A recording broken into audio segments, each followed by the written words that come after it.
call Biden a criminal. Why is that? He is a criminal. He's a criminal. He got caught. Read his laptop. And you know who's a criminal? You're a criminal for not reporting it. You are a criminal for not reporting it. Let me tell you something. Joe Biden is a criminal, and he's been a criminal for a long time.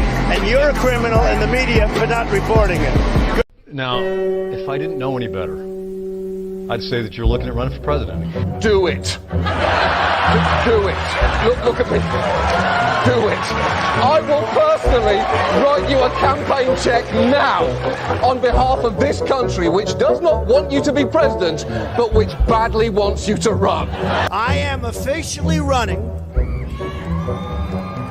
for President of the United States, and we are going to make our country great again. There's not going to be a President Donald Trump. I think that man will be president of the United States right about the time that spaceships come down filled with dinosaurs and red cake. Donald Trump has been saying that he will run for president as a Republican, which is surprising since I just assumed he was running as a joke. Donald Trump will not become president! I continue to believe Mr. Trump will not be president. Donald Trump will never, ever be president. Moderator, but apparently believes that Donald Trump is a clown. President Obama will go down as perhaps the worst president in the history of the United States! Exclamation point at real Donald Trump. Well, at real Donald Trump, at least I will go down as a president. You're never going to be president of the United States by insulting your way to Let's see, I'm at 42 and you're at 3. We have a key race alert right now. Donald Trump now has reached the number of delegates needed to clinch the Republican presidential nomination. So, right now, Mr. Trump, to answer your call for political honesty, I just want to say, you're not going to be president, all right? It's been fun. It's been great. I love you. But come on, buddy. Donald Trump, while we project, will win in Kentucky with its 8th electoral vote, in Indiana with its 11th electoral vote, West Virginia, Florida, Tennessee, Mississippi, South Carolina, Alabama, Kansas with its 6 electoral votes, Nebraska with its 5 electoral votes, and Wyoming with its 3 electoral votes, North Dakota with its 3 electoral votes, and South Dakota, Texas, Arkansas, Louisiana, the state of Montana, Missouri, Ohio, Idaho, North Carolina. I, Donald John Trump, do solemnly swear. Do solemnly swear.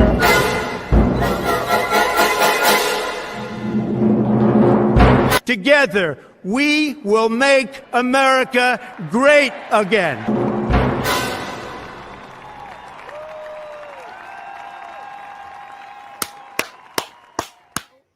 Hello, everyone. Welcome to CobraCast 199. I am your host, D-Day Cobra, and I am happy to see all of you here live from Pensacola 199 Studios in Florida. And I have been traveling all day. That's why I wasn't on Friday Night Tights. That's why I wasn't on Geeks and Gamers Daily. But I'm here, and I have good news to report to all of you about my dog. My dog is doing exceptional. Puppy Face is doing exceptional. And that is a good thing. A very good thing. Holy crap, Brock. Already dropping 50 gifted memberships. 50. However you're looking at it. 50 gifted memberships from Brock just to get us started here in these parts. Joshua said it's raining memberships tonight. It is 100% raining memberships. Dr. Spike 694 dropped a membership as well. Hell yes. Joshua also says perhaps the greatest video of all time. And I agree with that. Guy says, hey, Jeremy, since everyone is suggesting music videos, I recommend the Q Shaman remix by the Remix Bros. Also, hail the 199 Trump 2024. Thank you, Guy. I appreciate that. Yeah, and like, as a matter of fact, so I have finally started in terms of like, if you guys have recommendations for videos you want me to kind of react to and stuff, you can go into the Discord. I'm actually looking at the hashtagged areas now. So I don't know if the Discord members created this area of like threads or whatever, but like if you guys want to create like a reaction thread of like actual videos you want me to try to react to, if there's something you guys want me to check it out, you can put it over there. That would be super cool. Greedo Gaming says, so happy to hear Puppy Face is doing better. He is.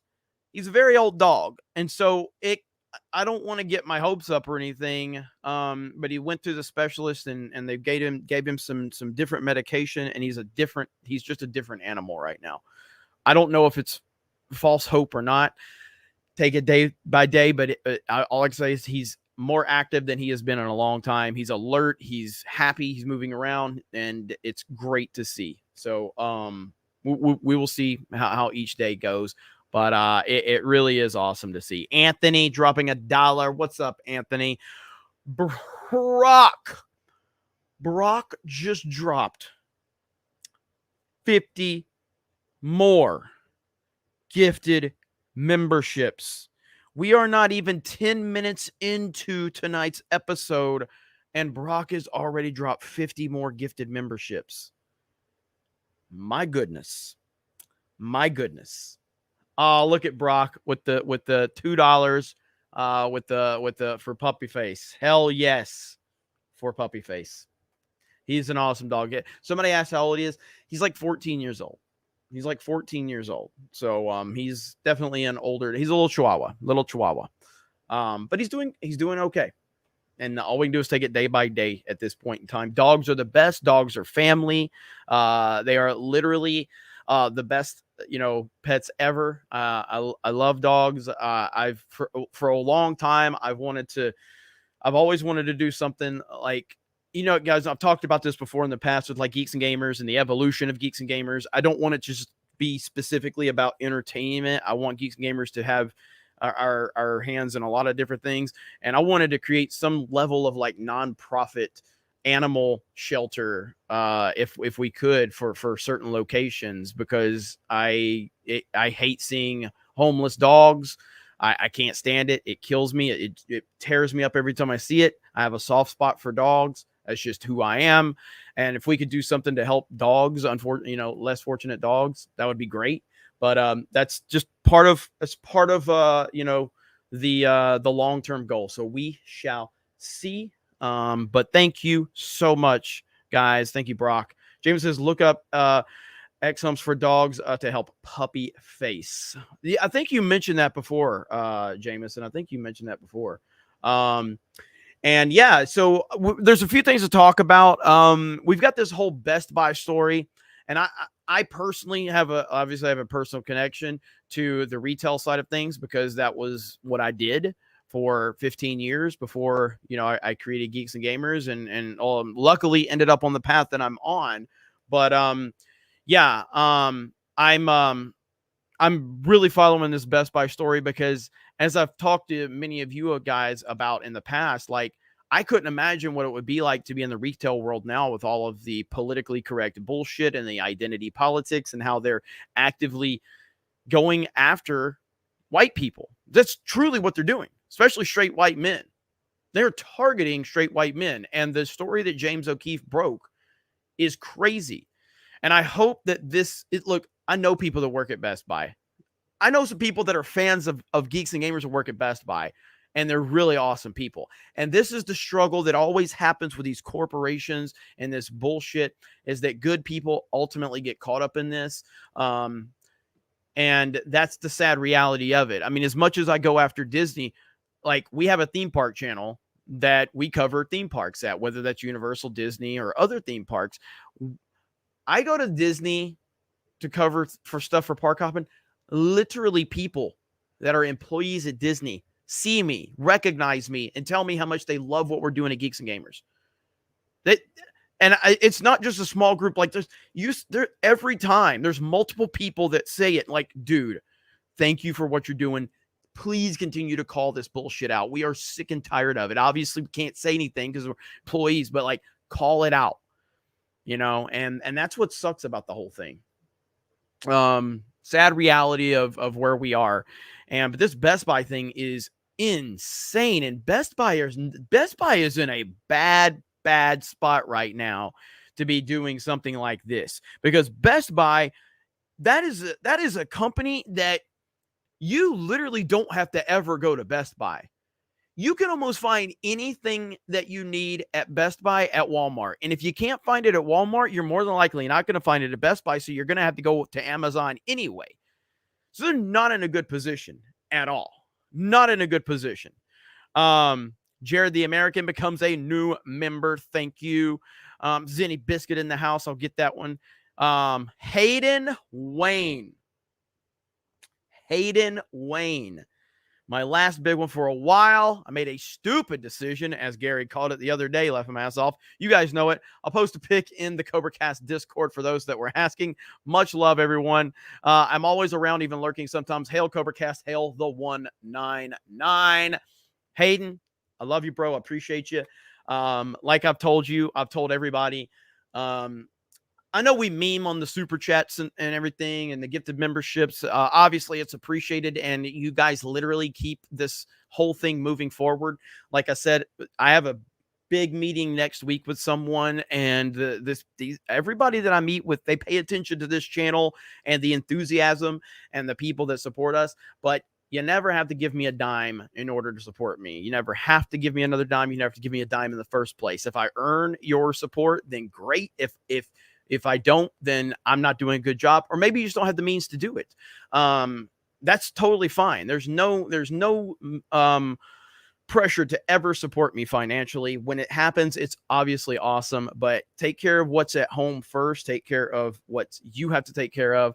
And, but we always got your back. I'll never forget Hayden tracking us down in Vegas while we were live, because we encouraged. It's like, hey, if you're here, come find us. We're at some mall or something. And got to meet Hayden, and it was awesome. And got to meet Hayden at the meetup. Super cool stuff, man. Super, super cool. Holy Nutfoot says, I'm so confused about Best Buy. What are you confused about? Actually, like what they're doing, or just the story? Because I'll show you the video from James O'Keefe here in a minute. Buford T. Justice. Rich Men, north of Richmond, is the new MAGA anthem. I'm proud to be a straight white man. Hail the 199. That song has gone mega viral, and it's another example of why independent content creators, independent songs, independent comic books, independent media, independent video games, independent movies, independent. That is the new method moving forward. It's an unstoppable force. The mainstream, the desperation from the mainstream, they can't stand it. And ultimately, that is the new method moving forward. And there's nothing going to stop it. They can try to slow it down. They can try to suppress things, but ultimately it's not going to work. And I'm happy to see it. But yes, that song is gone mega viral. And, oh, you haven't heard anything about it? Okay, well, we will talk about it. I'll fill you in completely. Zenny Biscuit had to give my dog a haircut. I am a certified dog groomer, but never got to really use it. We send our love to Puppy Face. Thank you, Zenny Biscuit. Hope you're doing well, Zenny Biscuit. Eli Saul. What's up, Eli Saul? Hail all 199. Are you going to discuss tonight the recent Tucker Carlson interview with the former Capitol Police Chief, Fed Surrection? We can react to that if you want. I haven't watched it, but we can definitely check that out if you guys want. So let me know, chat. Let me know. As is Wonky Eyebrow for 20. Stop being humble, Jeremy. You know the 199 always has your back. Hail the fellowship. Hail the 199, and hail the snake pit. I am always going to remain humble no matter what. And it's only because I'm thankful for every single thing I have. I'm thankful for every viewer I have, for every like, for every comment. I will never stop. I don't think I have the ability to recognize how big the 199, the fellowship, Friday Night Tights, Geeks and Gamers, I don't have the ability to comprehend what it has become. I was watching Gary today. Shout out to Gary And I'm glad he got to meet the Critical Drinker. I've been trying to meet Critical Drinker for a while now. When Critical Drinker was in Atlanta, I was going to try to meet him. Then we were talking. We were trying to line it up. Unfortunately, I couldn't make it to Houston this time. But seeing Drinker and Gary, it was weird. Something weird hit me because I know both of them. I know them both very well. I consider both of those guys friends. Obviously, I know Gary very well. He's one of my best friends. And I know Critical Drinker pretty damn well. And I highly respect both of these guys. Seeing them together, it was a weird kind of moment because these guys are just guys I could talk to about pretty much anything. But I was like, those are two fucking legends together, man. Legends. And then I heard Gary talking about how him and Drinker were kind of reminiscing about like, how do we have what we have? How are we doing what we do? And it's all because we're all just regular people that are thankful for everything we have. And Drinker's massive. Gary's massive. And it's just wild, man. I'll never be able to wrap my head around what all this has become and how I'm just lucky to be a small piece to this giant puzzle. And the support that we get from so many is truly amazing. And I'll never be able to fully comprehend it, but I'm super thankful for it. I see you guys on Rumble. Thank you. Vault 95 Survivor with the $5. Saga of Tanya is about a Japanese businessman who was murdered and reincarnated into World War I. Anyone who says it's about Hitler is a liar who never watched the anime and never read the novels nor the manga. You know what I watched for the first, and thank you, Vault 95 Survivor, and thank you, James the Elite Fan, for the $5 Rumble rant as well. I watched One Punch Man, or at least like the first episode. I was at HQ, I was at G&G HQ, and Krista Nova had it on, and I watched the first episode of One Punch Man. It's very weird. It's very weird. All right. It's I don't really know what I was watching, but it was cool. It was cool as hell. But the villains were so fucking weird. Like, what is happening? But Krista explained to me that it's basically satirical in a lot of ways. It's meant to be like that. I had no idea, but it was kind of cool. It was oh, there you go, right there. I see people saying that satire is why. Yeah. So that's what she was explaining that to me. So it started to make a little more sense after that. But I want to continue to watch more anime. Samuel G says, don't worry, Jeremy. I know that feeling first time watching it, but it's satire. Okay. That makes a lot of sense. I mean, yeah, like I said, when she said that, I was like, okay, I'm starting to understand this a little more now. But yeah, I was like, what the hell is going on? This dude, there's a crab man walking around in underwear. Like, what is happening right now? Oh man. Look at that, man. You guys are just mega supportive tonight. 2012 Jamesons B Corps are better than 501 Corps. Deranged Lunatic says, always wanted to get a black chihuahua and name it Obama since he's a little white dog. Hey, on that note, the best Twitter account of all time has started. And here we go. All right. It's the best Twitter account I've ever seen. It's called Trump History 45. Why is Drunk 3PO calling me? He wants to be on. Hello, you're on CobraCast, sir. Are you live? I'm live on CobraCast, Jay, and you're on speaker. Can you pick me up a burger? What? Sorry, boss. Bye. Jay's like, are you live? And then he asked me to pick him up a burger. What? Freaking Jay. You gotta love Drunk 3PO. I don't know if something's wrong now. I hope nothing's wrong. All right, so shout out to Drunk 3PO. We don't have to worry about Spectrum Internet here in Pensacola, by the way. Have nothing to worry about here. So there will be no internet issues outside of power going out or something like that. Nothing to worry about. Yeah, he said, can I get him a burger? What? But anyway, the best account on Twitter is here, ladies and gentlemen, and it is absolutely fantastic. Right here, Trump History 45, documenting the history of the 45th president of the United States of America, Donald J. Trump. Trump teaches a young Tiger Woods how to golf, 1979. I bet you guys didn't know that, but Donald Trump actually taught Tiger Woods about golf. Trump did this. Now, this is all fact, by the way. This is all fact. All right, this is the documentation of the history of Donald J. Trump. All right, right here, Donald Trump trains Elon Musk for his upcoming fight against Mark Zuckerberg. So that is Trump training Elon Musk. I bet you guys didn't know. CobraCast is here breaking the news for all of you. Trump is actually training Elon Musk as we speak right now.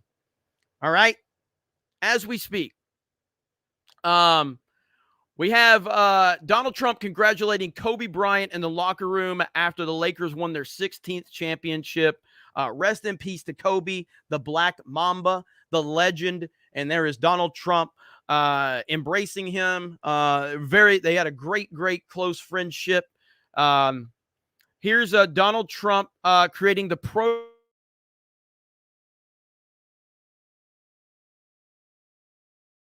My microphone fucks up when I bet you're probably hearing me on my webcam.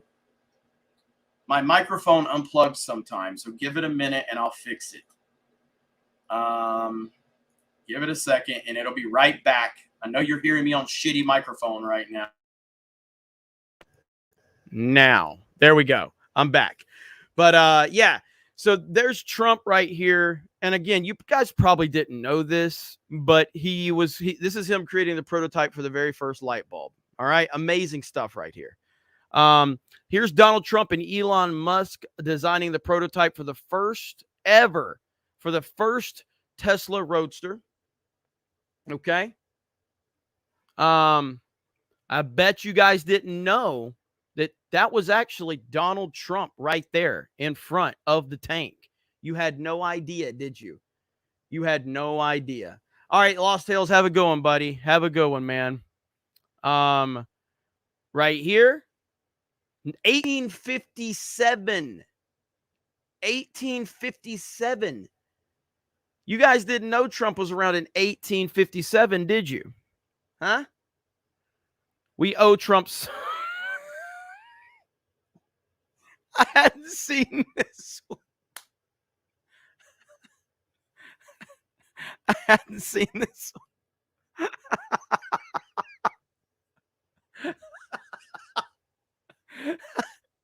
Donald Trump defending Jerusalem as crusaders. Donald Trump and Joe Montana call a play during a timeout.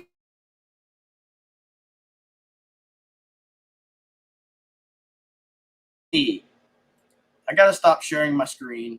My fucking microphone keeps fucking up. All right. There's always technical problems with me for some reason. It never fucking fails. It never fails. I always have tech problems. There. Worse than fucking Gary. I know. Goddamn microphone. But anyway. It is what it is. That Trump history account is the best account on Twitter. All right? That is a fact. You know what I'm going to do tomorrow? I'm going to go buy a Rodecaster 2 and I'm going to run my XLR mic. That's what I'm going to have to do. Cuz this is a USB mic. This is a USB mic. I'm going to have to run an XLR mic cuz I'm going to have to get a Rodecaster 2. I'm going to have to do it. Have to do it. Cuz I've got the more fancy setup in Orlando and I should have the more fancy setup here, right? We have better internet here. We have a better background. You know what I mean? I ain't going to Best Buy. No. I'm not going to Best Buy. I'll go to a local. There's a local shop here I can get them from. Anyway, let's see where we are. Trump defended Jerusalem in 1099. 1099 minus 900. What, chat? 199. Look at there. Hayden Wayne's got it. Hayden Wayne in the house. We have some local places. There's a Guitar Center here. I don't know if Guitar Center have, but there's some local places here that carry all the equipment that I need. Where's Chrono Cross? I think my PS1's frozen up. I just turned it on when I got here today. Look at all the 199s in the chat. Look at all those 199s in the chat. There better be a Trump in 199 post. Oh my God. Yeah, I love the internet though. It's so damn funny to watch. Let's see. In my opinion, Vivek gives off 07 Obama vibes. Comes out of nowhere, says the right stuff, and people fawn over him. It's becoming more clear to me he was placed there as a backup to DeSantis. You know, so I do have, and if my microphone's going to stop coming unplugged, again, it's ultimately it's a StreamYard's issue. But what I will say is I watched Vivek and his interview with DC Drano and Candace Owens. I don't totally disagree with you, but I also don't totally agree with you. I can understand where you're coming from because Vivek is mega polished. He just is mega polished. But 07 Obama vibes, I understand your point, but Obama legitimately was just... Obama was a failed... like a community organizer and a one-term senator. That's all he was. That's all he was. You know what I mean? He was a community organizer and a one-term senator. And now, like, Vivek is obviously a very accomplished businessman and everything like that. But in terms of just vibes, I kind of understand where you're coming from, because if you watch the whole situation with Candace, Vivek is sharp, bro. He is sharp. He is smart and he is sharp as hell. And the difference is Obama was sharp when he had a script in front of him. And Obama, if Obama had a script in front of him, Obama could work a crowd like few others. That's 100% fact. Obama is a phenomenal public speaker when he has a script in front of him. When he doesn't have a script, he can't do shit. Vivek knocks it out of the park even without a script. And that's the difference, I would say, is that Vivek actually has the information and he knows how to answer questions on the spot and he can handle it. You know what I mean? And so that's, I totally understand where you're coming from, though. I do. I don't want to act like I don't. But yeah, Vivek, he is very polished. He's very, very polished. They always send cops when James O'Keefe shows up. They did the same thing at the school board meeting in New Jersey. Yeah, no, independent journalists doing journalism, and they call the police on them. I see Dan Vask in the chat. Says Dan Vask 2024. What's up, Dan Vask? How you doing, brother? Good old Dan Vask in the house. What's with the thumbnail? I mean, what's wrong with the thumbnail? I thought it's a pretty good thumbnail. Does anyone have a problem with the thumbnail? Did anyone have a problem with that thumbnail? Let's do a quick thumbnail review really quick. We need a thumbnail review. Okay, let's see here. Let's see if we can do it. Let me find it. Hopefully my screen, let's see if my microphone's going to keep coming unplugged. We'll see what happens. All right. Has anybody got a problem with the thumbnail? Any issues? Any issues? No issues with the thumbnail, right? Come on. That's a good thumbnail. I think that passes the test. And the whole point behind this is, like, I'm just trying to show you guys, like, Donald Trump's attorney is very smart. Very, very smart.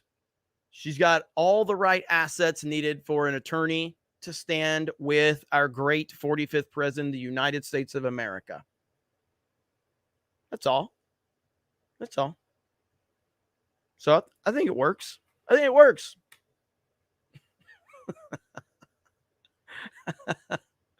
I love the chat, dude. I love the chat so much. I wonder, is Dan complaining about it? What did Dan say? What did Dan say? I'm looking. I don't see another comment from him.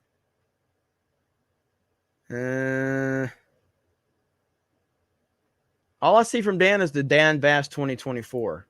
Hopefully Dan wasn't complaining about the thumbnail. Come on, Dan.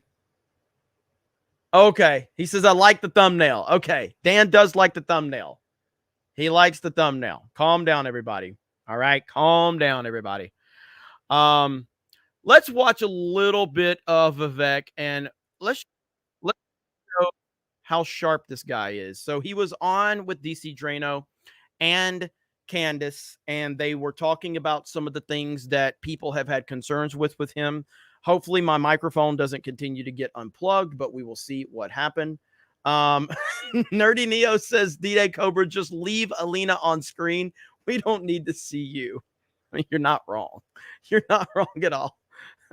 All right, let's try to share screen again and see what happens. Let's do, I think I'm just going to do the Chrome tab. All right. Is that going to work? All right, here we go. This is Vivek on with Candace Owens and DC Drano, and he's answering. This dude is sharp. There's no doubt about it. He is sharp. Well, Vivek, what's happened necessarily now that people are looking at the polls and suddenly we're seeing Ramaswamy next to DeSantis, who they thought was going to be way up with Donald Trump. Because people are going, who is this guy? Who is Vivek? Where did he come from? And people are starting to hone in and wonder, ask some questions about you. And they're going through your book now. They're going through every statement you've ever made in the past. It's necessary. You're kind of going through this historical autopsy of sorts. Mm-hmm. And one area that I think people had a lot of questions was regarding January 6th. There were some people that felt that you flip-flopped on your messaging when January 6th took place versus what you could be saying now. Rogan, you were one of the people that felt this way. You said the messaging was switched. So I'll just let you ask him directly of what you felt he said and how you think his message has changed. Yeah. So, I also was, like many, surprised at Vivek's rise. And I saw at the Turning Point conference, people were like cheering for him. And I'm like, who even is this guy? I've never seen a critical interview. And so I started to dig because, as people are pretty well aware, I'm a Trump supporter, have been since, 2016. And, the first thing that came across my mind is, why is this guy running against Trump as Trump is being indicted?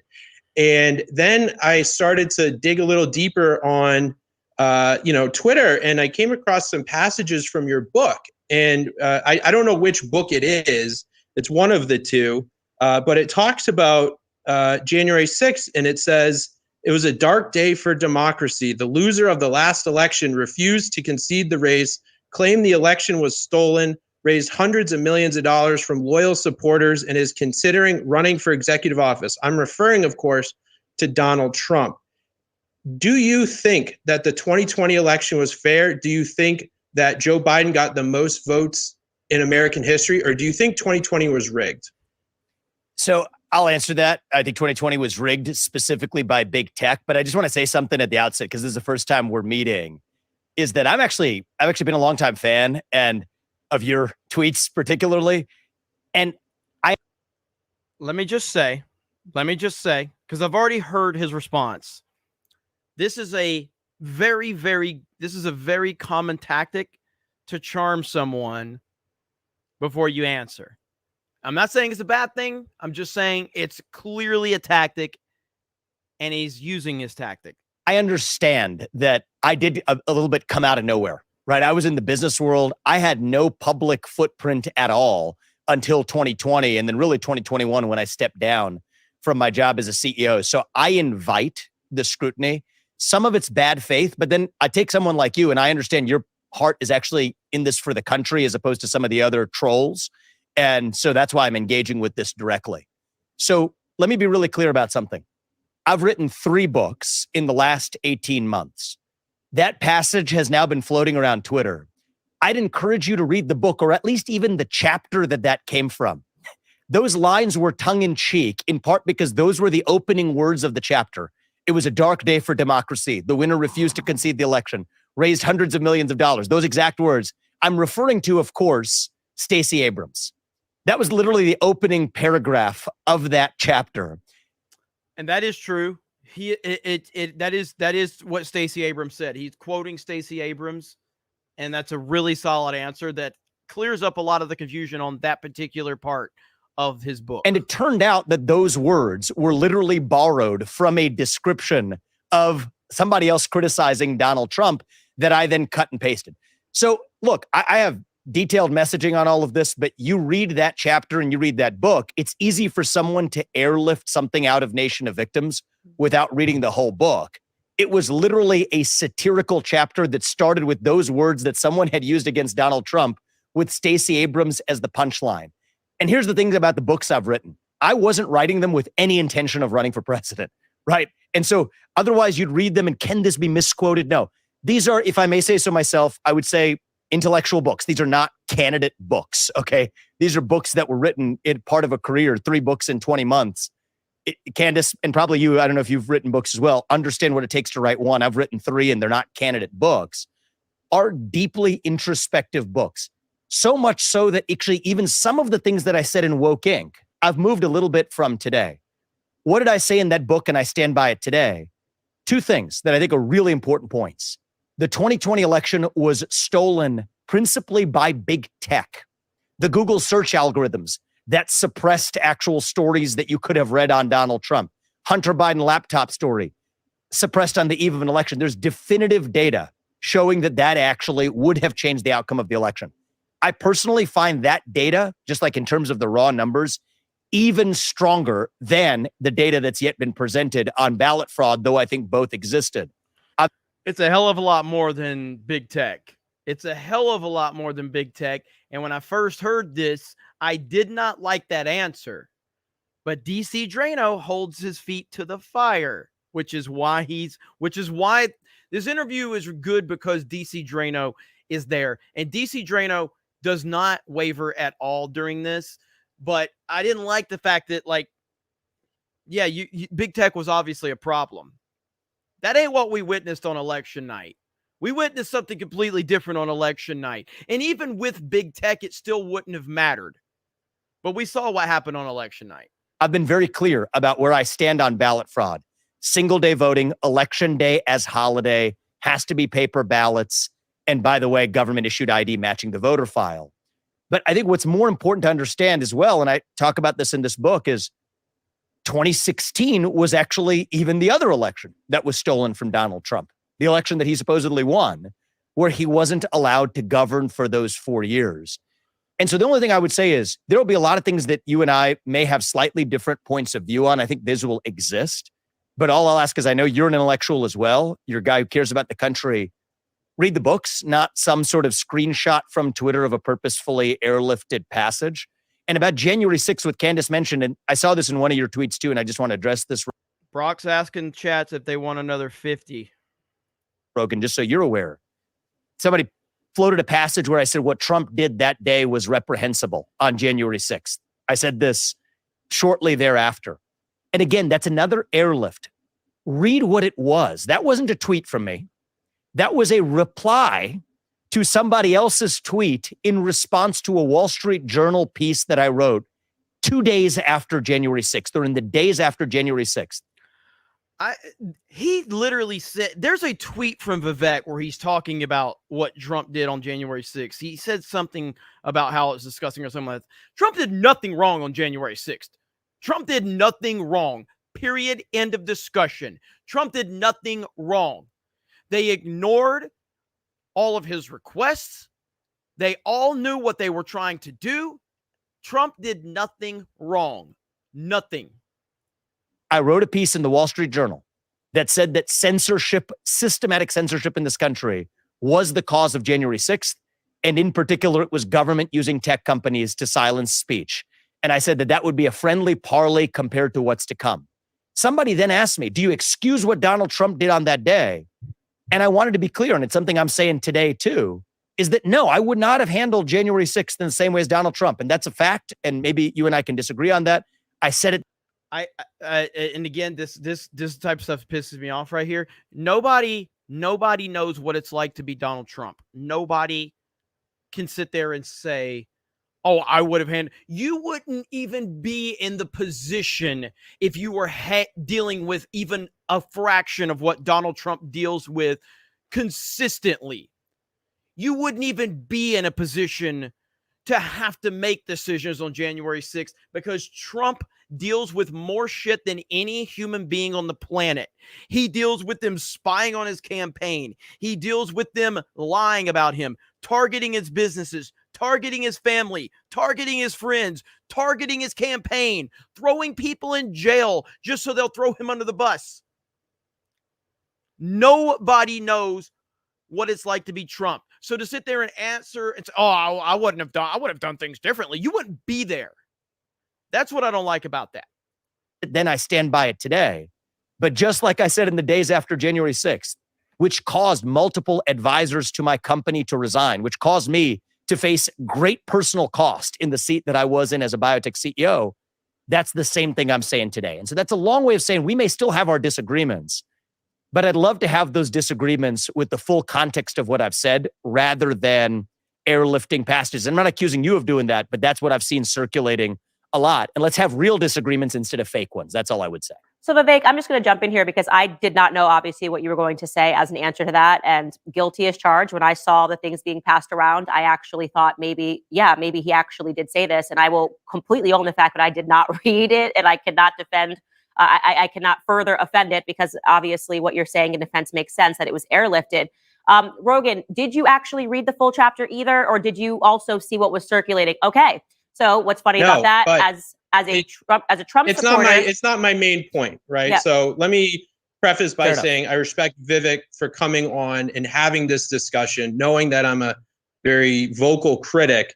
My main point is that Vivek does not believe there was actual election fraud with the ballots, that he can watch something like 2,000 Mules. Did you see 2,000 Mules, Vivek?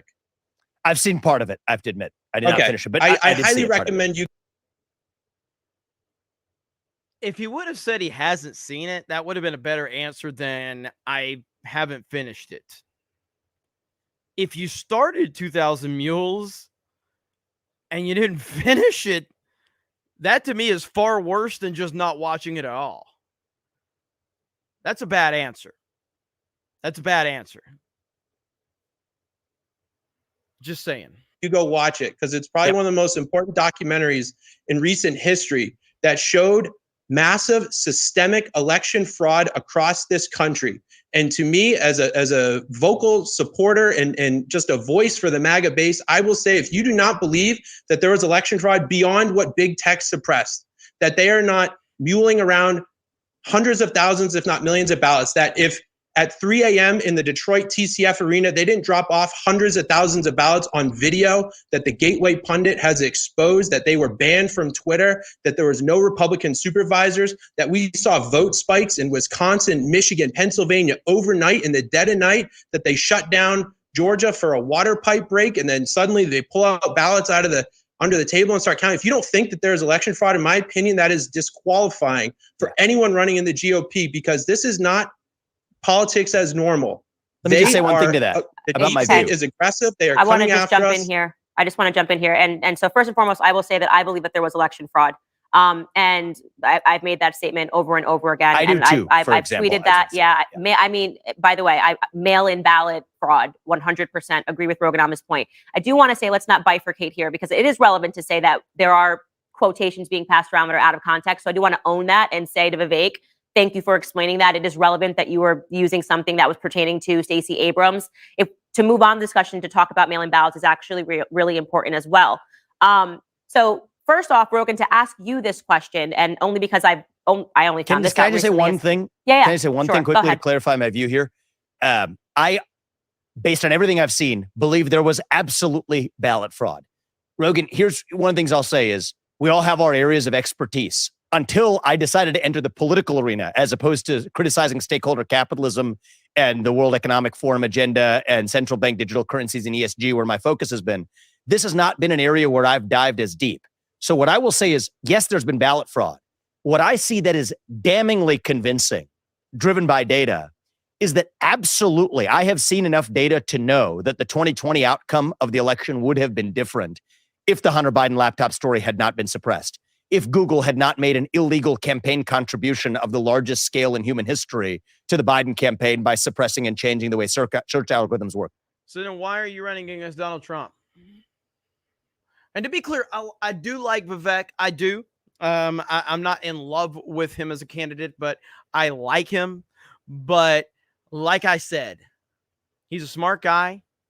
He's a very smart guy. And at this point, he's now pulling ahead of DeSantis in some of the polls.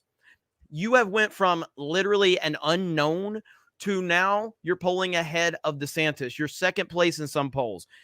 I think now, if he wanted to make the biggest impact humanly possible, he would bail. He would get out of the race and go, I'm fully supporting Donald Trump at this point in time. This is another indictment that he's facing. I'm not going to stand for this. The American people don't need to stand for this. And the other candidates, I'm calling on the other candidates to all fall in line. Now, they're not all going to do it. It's about making them look even worse and about him becoming a leader and about him setting himself up for 2028. If he stepped out of the race right now with the current momentum he's at, where he's peaking right now, and threw all of his support behind Trump and then put all of the pressure on the remaining candidates to do the same thing, he would become a fucking hero. He would become a fucking hero. But that's that. But so you're saying that Trump is the rightful president right now, but you're running against him. And those two things don't really make much sense to me. So there, I'm actually definitively convinced that it changed the outcome of the election. I haven't said that it didn't in the case of the ballot fraud. I just said truthfully, and it's a fact now, and I'm very open to data to convince me of it. I haven't seen data of that scale on the election changing outcome, and that's what I've said, and I'm open about that. But I just want to be clear always where my views are and where they aren't. And so that's, I think, a fair discussion for us to have. Which is fair. I mean, I've sat down with people and they've wanted me to say something. And I'm like, to be honest, I don't know that confidently myself yet. So I don't want to say something because everybody else is saying it. But Rogan, you've done a great job of sharing the Gateway Pundit stuff over the last couple of days. Vivek, I really would recommend that you really dive into it because you are correct. Gateway Pundit did fantastic work. They were banned from Twitter. And it is something that I feel in my heart and my soul to be true, that there was massive mail-in ballot fraud. All right, guys, if you liked this video. So that was the clip from it. There's a longer video out there. There's about a 50-minute video of their full discussion. And I think it's worth watching if you're interested in it. Overall, I think Vivek comes off really good. It's not a favorable environment because of DC Drano, and meaning like he's going to hold his feet to the fire. He's going to call him out. And overall, I thought that Vivek did good. I'm being really critical of Vivek because I'm 100% a Trump supporter, and that's all I really care about. So I'm not looking at Vivek as a viable option as much as I'm looking at him as, now that you have made a name for yourself, which I think you've earned it, and I think it's great. I'm looking at this from a standpoint of Trump deserves to be back in office, and that's all I care about. And it literally just comes down to you're either with Trump or you're against him. That's really what this comes down to. With what he's facing and what he's dealing with right now and what he's already dealt with, we don't have time. We don't have time to play games. We just don't. There's no time for games anymore. The Democrats are already making their plans. I firmly believe that Gavin Newsom has already been picked to be their 2024 candidate. I think that's going to happen. I don't think that Joe Biden's going to run in 2024. I don't think he's capable, and I don't think they want him to. And I think that the Democrats know that he can't beat Trump or even whoever the nominee might be. And I think they're scared of that. And that just shows that they have their shit together. The Democrats, as evil as they are and as corrupt as they are organized. They're organized because of their hatred for Trump. And you've got you got the Republican side, which has the most popular candidate they have ever had, and yet they can't get behind him. What sense does that make? That is the dumbest thing imaginable. Trump is the most popular and like his base is stronger than anybody's base. He's more popular than any candidate that the Republican Party has ever had at this point in the race. He's already been president once, and you say he's unelectable. And yet here we are. You know what I mean? Meme TV and Meme TV's out there fighting the good fight. Hail the 199. Vivek is a snake and not the good kind. I was today years old when I learned there's a heavily active Furries for DeSantis group. Who knew? Oh my God. Really? There's a oh God. The DeSantis campaign is probably one of the worst campaign. It's maybe the worst campaign I've ever seen. It really is bad. I mean, this is a catastrophic disaster. Catastrophic. Uh-oh. Brock is ready to get things crazy. Brock says, let's get nuts, chat. Uh-oh. What has Brock got planned? What has Brock got planned? Oh, no. Brock's already dropped 150 gifted memberships tonight. Good Lord, Brock. Whew. Brock. I saw Jay was spamming the chat, get Jeremy to number 1. I don't think we can get to number 1, but we're consistently in the top 10, and that's good enough for me. Oh my gosh, man. The fact that we're beating Tim Pool consistently every night on Super Chats is crazy, considering he gets about 40,000 more live viewers than me. But the Snake Pit, we got the numbers in activity, baby. And that's what really, truly matters. World War Hellband dropped $1. Wolfen, where did it go? Somebody just said Keaton crazy. I can't remember. I moved by so quickly. Well, Tim Pool doesn't read Super Chat, so why send them? Oh, as a matter of fact, tomorrow evening, I'm going to try to do a Super Chat square up for the time that my internet went out, and there was that window where before Jay got in, you guys were just throwing stuff at the chat. I'm going to try to do a Super Chat square up tomorrow night, so be on the lookout for that. Be on the lookout for that. We'll see. But thank you, Brock. Brock's he's calling you out, chat. He's calling you out. Jason statement for $1.65. David Phillips with a 50 and says absolutely nothing. Drunk 3PO, nothing wrong. Didn't hear from you all day. Was checking in. Oh, man, yeah. So I've been driving all day, Jay.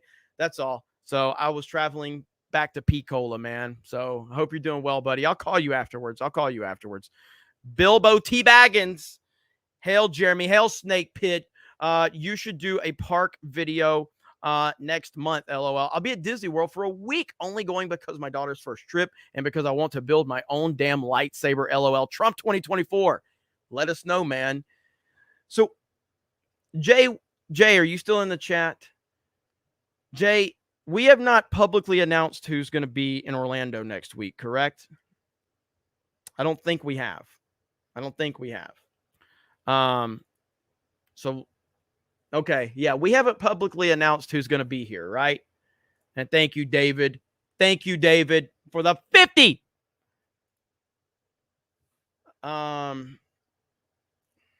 Wiley Dave says, no, we have not.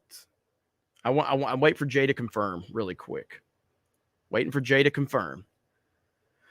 We are going to have a very special guest in Orlando next week.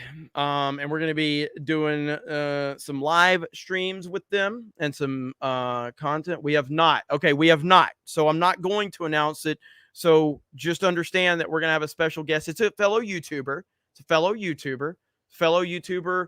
Most of you probably know. A lot of you know. But it's probably not it's not someone you're going to guess off the top of your head. But I can promise you'll be very excited when you see the content happening. I'm not going to confirm it. But Jesus got it. It's Krista. It's Krista Nova. Yeah, we just had Jake the Viking at HQ, and we're going to have someone else at Geeks Gamers HQ next week, and I'm looking forward to it. So it's going to be awesome. Hell yeah. Good stuff. Good stuff indeed. Look at the chat going crazy. Oh, my gosh. Jay, do you want to hop in here? Chat, do you guys want Jay in? You guys want Jay in? Levi Ackerman says, have you read ISOM 2 yet? You want to know the funny thing? I tried to order it like when it first launched, and I couldn't get through. I still haven't even ordered mine. Ripa called me like yesterday, too. I just got to tell Ripa to give me my copies. Like, I haven't even gotten it yet. David Phillips, are you not entertained? David Phillips is answering the call, Brock. David Phillips is answering the call, Brock. Bruh, for $4.99 says, bruh. What's up, bruh? How are you, buddy? Good to see you. Hey, Jeremy. I can't give much trying to get my comic funded, so I need most of my funds for that. But hail the 199. You're doing the Lord's work. Never apologize. You don't have to send a dime. I don't know. I just got a weird text message from a number I don't even know. That's weird. But no, never apologize for not sending me money or not sending me enough money. You don't have to send a dime. That's why I tried to read the regular chat just to like I try to respond to people in the regular chat as well. Did Jay say? Did he answer? He didn't answer in the chat, did he? Chat's moving too damn fast, Jay. Somebody, one of my guys in the back, send Jay a link. I don't know if he's home. I don't know if he's around. But he can hop on if he's available. Oh yeah, okay, he wants it. All right. Jed, can you send him a link if you don't mind? All right, so Drunk 3PO is gonna hop in on CobraCast 199. There we go. Drunk 3PO is set to show up. We are not even an hour in, and we have 162 new members, and the super chats are out of control. Keck Lord, find the secret black crystal for a lightsaber. It's supposed to be hard to get, and that's me texting you about your vehicle's warranty. Oh, man. Thank you, Keck Lord. JM the Elite Fan says, wild guess. Let's see. Let me see. Wild guess. Don't have to confirm or deny, but I'm betting it's Melanie Mac. LOL. Also, you acknowledged, but didn't read my other rant. My bad. Let me go back to your other one. I'm sorry. Where is it? Man, the Rumble chat's moving pretty fast tonight, too. Oh, JM the Elite Fan. RIP Johnny Hardwick, the voice of Dale Gribble. Shout out to King of the Hill, one of the greatest pieces of Americana ever made. Wish we didn't live in a world where, Dale foresaw, but here we are. Rest in peace, indeed. All right, here we go. There he is. It's Drunk 3PO. I'm so glad you did this show at a respectful hour. It's at like 3 a.m. when you sometimes gotta listen. Well, So, normally on Fridays, I usually go live around 8, I believe, Yeah, it's Eastern, perfect. but I was traveling. And so this is usually the earlier CobraCast. But how you doing, buddy? I'm doing good. I'm working on another Galactic Star Cruiser video. It's the gift that keeps on giving my channel. So they kind of told a fib. Oh, see, as soon as I get in here, we get a 500. Gotta have me on more often. Every time I've been online with Jeremy, he gets a 500. I just want to say that. We had it on Tuesday night's main event. Thank God Willie Will didn't say, please put on the Canadian bear costume for the 500. Much respect, my baby. goodness. Get Jeremy to #1. Yeah, I need you to drop that link, Hailstorm. I don't know if I can go back and find it. You know what I got to play now? Holy shit. Didn't say anything. Didn't say anything. It takes a man with big kahunas to drop a 500 and not say anything. Oh, so some big huevos on you, Willie Will.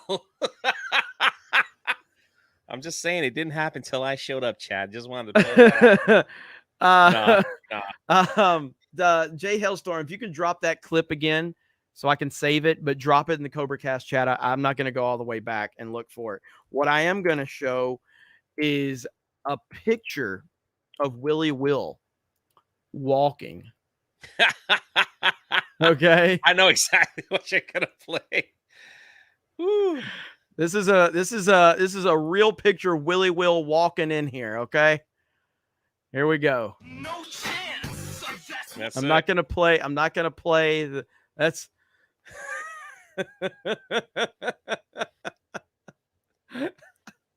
That's Willie Will walking Holy in here. Crap, man. Woo. That's okay, crazy, well, man. I guess you can That's get me crazy. that burger. So yeah, I can get you that burger now, Jay. I can get you that burger now. Maybe I'm wrong. Maybe we will hit number one tonight. Good Lord, man. Let's Willie Will. freaking go. Holy crap. I'm waiting for that clip of Ripper. We're going to play it. Don't worry. No chance in hell. That's right. No chance in hell. But yeah, Jay, so you've been having some fun with the Galactic Star Cruiser, and Bob Iger basically blaming the failure of that on the underperforming. You want to know what they team. did now? They during the earnings call, they said the wrong number of how much it's going to cost them to close it. They told the earners that it was 150. They had to quietly, the articles of AL came out today, so they had to quietly go back and say it's actually 250 million to close the Galactics. They were off by 100. How do you freaking mess up $100 million? That's the company. So that is like they must have valued that Star Cruiser at close to $1 billion for it to do that accelerated depreciation, to get that big tax write-off like that. There's no way that they didn't have that thing close to $1 billion. What that thing is, what they said it was worth. So that's freaking crazy, man. Yeah, it really is. But I do want to say something to the chat, because there's a clip going around. I don't know if Jeremy's seen it or not. I don't know if you guys have heard of this YouTuber called Destiny. And oh yeah, I know of it. Destiny was on the whatever. I don't know what clip you're talking about, though. Yeah, I'll explain it. It's really short, but it makes a lot of sense. Destiny was on the whatever podcast, and he was challenged by a conservative, and he made a statement, sadly, that is very true. And this is where I want to give praise not only to you, but to people in the chat. He looked at the conservative and he says, it's kind of funny. He goes, conservatives are just too scared to stand up for anything. That's why you're being dominated by the progressive left in media, in entertainment, in elections. And he just named off like 6 things.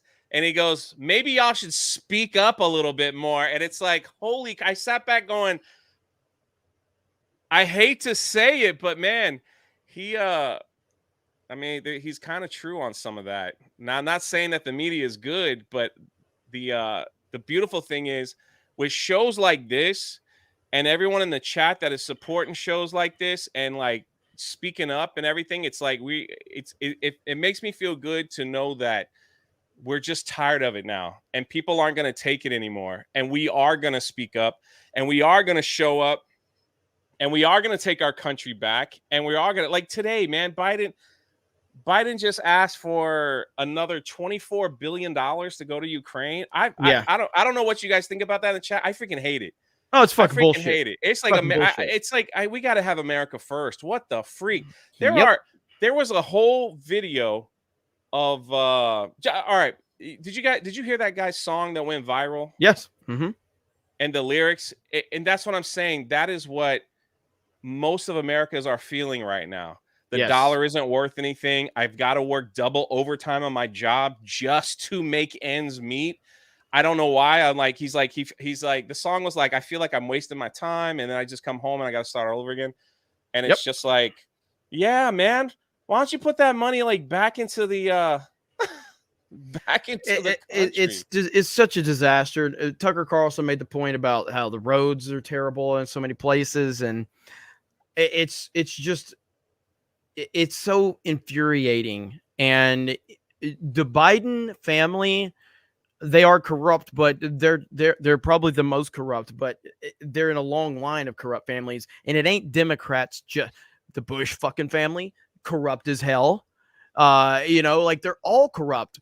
Trump is the only one that's not corrupt. They've investigated this man backwards, forwards, upside down, left, right, every way possible, and they can't find anything. So they have to invent things to get him on. That's how clean he is. And I'll be honest, when they first started investigating Trump, I'm like, bro, Trump is a billionaire real estate businessman who's been hanging out with supermodels and porn stars his whole life.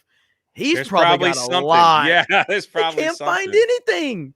They can't find anything. And the big point here, and I see people in the chat, and they are 100% correct. And I would be furious if I lived in Hawaii right now, knowing that a state from our country is on fire, declaring states of emergency. People are losing their lives. And what does he do? He shows up and is like, can we get $24 billion more to Ukraine?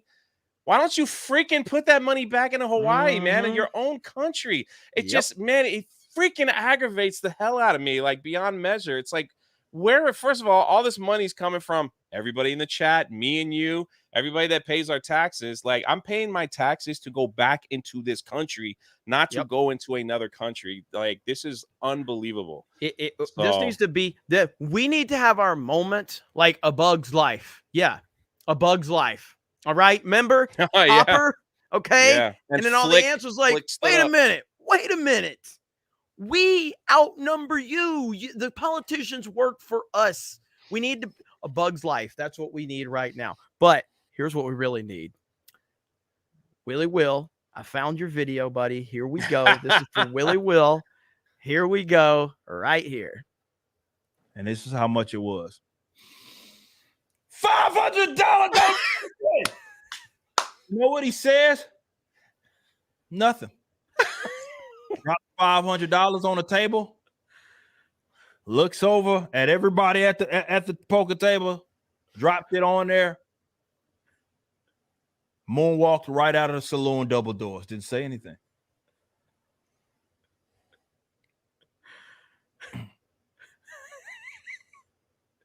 He's just processing. Couple holstered handguns, cowboy hat, thick mustache. Dropped the money on the table, looked at everybody square in their eye, and just moonwalked right out of the saloon. Didn't say anything. No message there. Didn't say jack shit.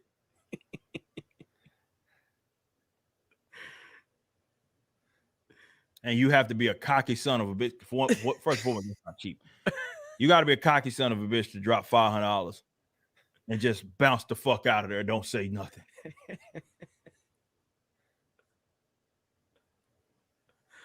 I respect that. I love it. That's a Texas man for you. Thank you, Willie Will. No, it's not a second. It was just Willie Will dropped the one. So there's only one. And again, we're not saying things wrong with that. Major Dave for 50. Hey, Jay, Willie Will told me he forgot to mention what? No, he didn't, Major Dave. No, he did not. What? Hang on. Keep reading. Willie Will told me he forgot to mention that he wanted you to wear the Canadian Bear outfit. Get to sweat and Bud love you guys.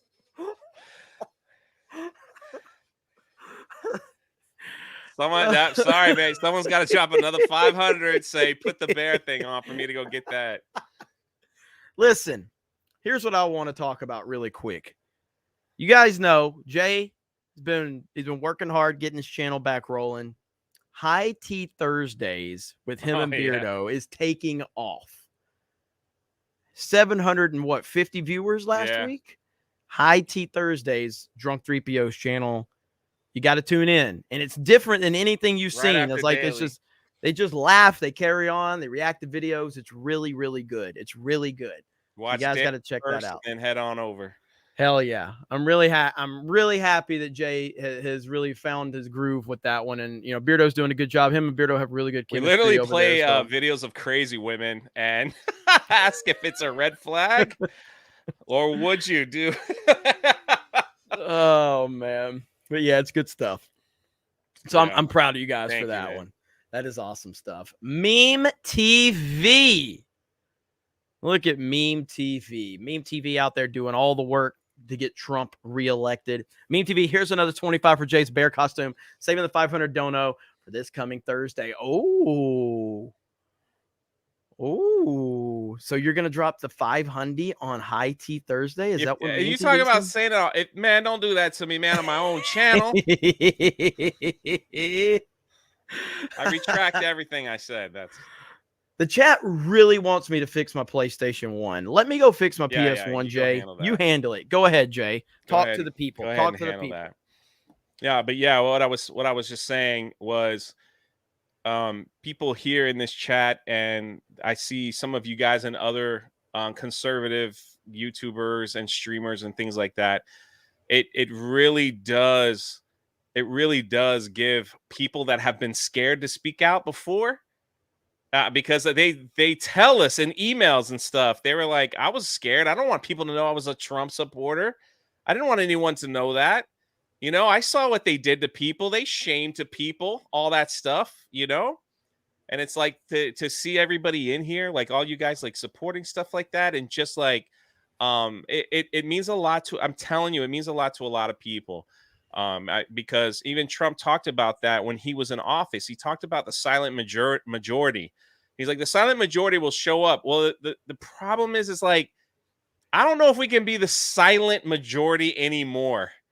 I think we need to be outspoken. They are trying to put a man in prison who literally did nothing wrong. Because they are so scared. To tell you the truth, if I was the Democratic Party, I literally probably would have said, let him have his 8 years and we'll be done with him. And then we can go back to wrecking the country, right? It's like 4 years, all y'all had to do. And now what they have done, they have opened the eyes to so many people. And listen, I agree. When DeSantis was going to run for president, there was a hint to me that was just like, maybe. But after just recently, it's like he just needs to just go away now, go back over here, and that's where you need to sit. But what DeSantis did do well, and because we were reading reports, is that many people didn't even know, like when the DeSantis versus Disney stuff started hitting the mainstream media, it opened the eyes to a lot of people about like some of the stuff that they were doing. And I honestly believe that that's a reason why they're definitely hurting money wise. At least they did their financials and everything was down, like everything, even their parks, the money for their parks, everything was down. Well, this right here puts in perspective right here, and it's something that's been shared a lot. But 10 wars, 0 charges, 0 wars, 78 charges. I don't like. Obviously, most of you in the chat are going to understand this. Like, do we understand how bad war is? It's horrific. And there's nobody that wins in war except the elites. Nobody wins. And you know what they win? They get stinking rich. They get freaking rich off war. All they do. They get there. They get while to people sit there. die, people lose their limbs. Our soldiers that are fighting for our country honorably, that die at 19, 20 years old. And for some strange reason, these people come out of it multi-million, almost billionaires. Give me a freaking break, man. Yep. And it's like, war is absolutely terrible. Even when our boys come home, they're fucked up. They're traumatized. They have PTSD. They nobody wins in war except the elites. That's it. And Trump went out of his way to not get us into any new wars, and they hate him for it because he hurt their bottom line. He hurt their money, and it drove them crazy. And to the point of what you just said about Destiny, He's right. This is why are we not more outraged? We should be fucking ballistic at what they're doing to Donald Trump. We should be out of our minds. And again, this is why you can say I'm crazy. I don't care. Vivek should drop out of the race right fucking now. He's the only guy that has the momentum. Drop out of the race and fall in line and give Trump your full support and put every other candidate, put their back against the wall and say, and I'm calling all of my fellow candidates as well, America cannot sustain this. We as Americans cannot. Donald Trump rightfully did everything right and won the 2020 election. They took it from him. And we are witnessing one of the most disgusting acts we have ever seen. Now we're at 3 indictments, about to be 4. And all of a sudden this happens right when his campaign is taking off, right when he is easily the front runner. We as Americans cannot stand by and allow this to happen. And if that makes me crazy, then I'm a crazy motherfucker, because it's Trump 2024 or nothing. Nothing. Great power comes great responsibility, the old Spider-Man saying. And guess what, Vivek? You got great power now. Now be responsible. And I don't think it'll happen. I'm just saying that that's what I want to happen. That's what I would love to see happen. But we shall see. We've got 1,400 people here, almost 1,500, 164 new members. Brock got the party started. Brock said, let's get crazy. Brock said, listen, I'll be right back. Gonna rob a 7-Eleven. And we're gonna get the party started. I'm just kidding. He didn't rob me. I say that on my channel. I won't say that How here. rich is Brock? How rich is Brock, chat? Do you think we can, maybe Brock can just invest in Geeks and Gamers and we can turn it into the Barstool Sports of the geek world? How about that? Bro, how about Dave Portnoy? He got Barstool back for $1. You know that? Yeah, I saw that. Got it back for $1. Brock says, Jay, don't snitch on me in the chat. My bad. My bad. Hey, Ricky M, Destiny, Lauren Southern, Bimbo Venti conspire against Rolo Tomasi because Rolo gave a voice for Lauren's ex-husband's side and kid. Venti even tried to entrap Rolo, trying to solicit her own CP pics, which is a crime in Texas. I don't follow a lot of that kind of side of things. I don't know anything I mean, about obviously, that. I know Brittany in terms of I have nothing against Brittany. I like Brittany. Brittany gets involved in a lot of crazy stuff. That whole, like, Lauren Southern, Destiny, all that. I've never watched Lauren Southern. The only thing I know of Destiny said he gets roasted for being a cuck, basically, all the time. He admits it, that's yeah. Destiny. The thing that I've heard about Destiny is that at least he will talk to people regardless. He'll talk to pretty much anybody, even though he's an excellent debater for the progressive left. Yeah. And it is interesting to watch him. And it's like just watching him to kind of learn where they're coming from, you know? So it's like you could have a counter argument that's worth like what he's trying to say. So yeah, and then with Brittany, I always liked Brittany has a very dry sense of humor, and sometimes people can't understand. You can't tell if she's being sarcastic or serious, which is a pretty, it's a pretty good gift to have. Like I personally, like, she's on this rampage against Andrew Tate, and she's been on this rampage forever. You guys know I like Andrew Tate. And when there's evidence to prove different, then I will, I will have things to say about that. But all I've heard is accusations. And, I've seen accusations destroy powerful men way too many times. And until I actually see some evidence. And the only piece of evidence that I've seen against Andrew Tate is a video of him spanking a girl and talking down to her. And that video has been completely disproven by the girl in the video as kink between her and Andrew, and she has a good relationship with him. People talk about the old clips of Andrew Tate and all the things he said. And again, are words a crime? Really? Yes, he talked a lot of shit, and he said he did a lot of stuff, and so do rappers. 50 Cent talks about being a pimp all the fucking time. So does Snoop Dogg. We're going to throw them into prison too? They're fucking media darlings. So until I see some evidence, then let it be what it is. But I like Andrew Tate. And I'm not going to be told by people on my side that I can't like Andrew Tate. I don't give a fuck. I'm not looking for permission, by the way. And I see a lot of people on my side. They're like, oh, Andrew Tate's your proper. Okay, that's your fucking problem, not mine. Anyway, go ahead, Jay. You want to know what the real problem for a lot of men are? It's going to be in the next, maybe the next 6 months. Do you know who this woman is? Here we go. You know this woman right here? I do not. And at this point in time, I am not going to make any comment on her looks until I get confirmed it is a real woman and not a dude. All right. This is a 100% AI generated woman. Figured. Yeah. And she has a massive following on TikTok, on Instagram, now on Twitter, where it is all being run by AI. The responses are AI. Everything is AI. And like there was a whole article. I only know there was a whole article done on about her.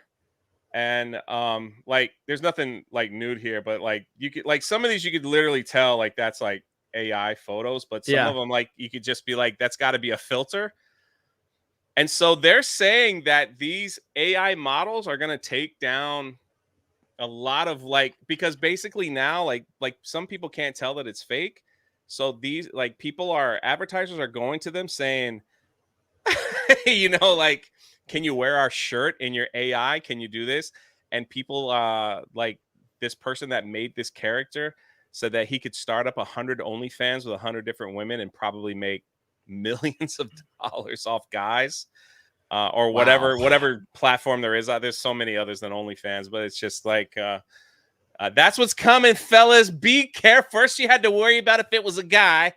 Now you got to worry about if it's not even real. It's like it's such a fascinating story. That's the kind of stuff I went over with Beardo. I was like, Beardo, is this a woman or a man? He's like, I don't know. I was like, it's not even real.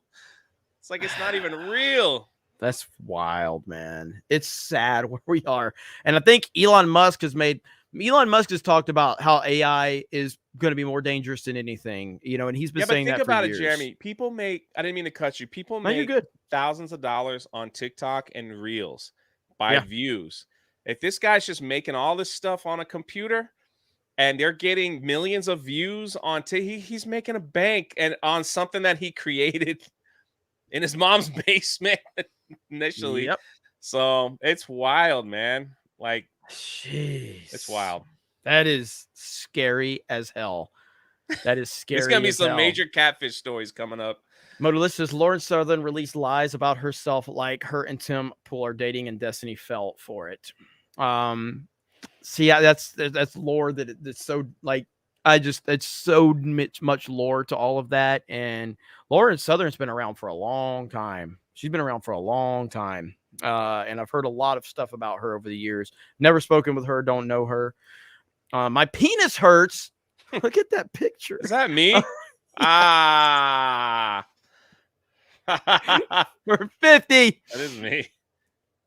Haven't been able to catch you guys live in a while, so it's good to see you sexy bros in real time again. Also, Jay, High Tea Thursdays is a banger. Love it. Hail Trump and the 199. Thank you. More money for the bear costume, says nobody for anybody. That's like $30. All right, come on. Let's see. Samantha says Australia have sent firefighters as there isn't enough help. The Hawaii thing is pretty crazy, man. Josie says, hope you guys do the Cannonball Run Gumball Rally. Definite internet gold if you can do it. Cheers to CobraCast, Geeks and Gamers, and the chat. What's up, Joe? Man, this whole thing sounds amazing. It's right up my alley. I would love to, like Ryan mentioned, like, you know, everybody having the same type of car. If it's a Shelby Cobra Mustang, maybe, but I'm not going to get like a fucking Ford Taurus and everybody has a Taurus. That's just goofy. No, I want to drive my Mustang and everybody else can drive their own car. In all reality, I would not put that many miles on my Mustang. I'd probably rent a sports car though for mine. I wouldn't put all those miles on my Mustang. My Mustang only has 45,000 miles on it. Yeah, it's definitely the Cannonball run's definitely gaining a lot of traction. But I do agree with Ryan. There'd have to be, you're talking about all of us like technically not working for a week. So yeah, I mean, a major have sponsor, to be a sponsor or something. A major sponsor would have to get into the fold for us to do something for sure. But it's interesting. It's interesting, and I'm looking forward to seeing it. The reaction's been great. The reaction's been phenomenal, and so yeah, that's super cool. All right, let's see. Oh, no, someone said you could stream it. One of the rules they're talking about is like no streaming because they don't want you to use your cell phone. Yeah. Because they want to record and then take all that recording and put it in a video so there'd be no stream. That was just a conversation. So that's why they were talking about a sponsorship. So that's all. Holy Nutfoot says, "Hail, Jeremy, brought a friend to the stream." Look at that look at that avatar. What the heck? Canadian Bear. I thought we closed that chapter. I'm gonna match Brock with a J super chat 199. What's up, Ruthie? What's up, Ruthie? Thank you.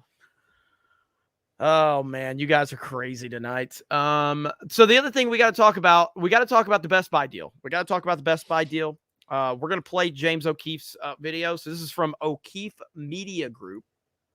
And I want you mods, if we can make sure we're dropping links to the O'Keefe Media Group. This whole thing is pretty crazy. Let me back this up right here. Okay. Right there.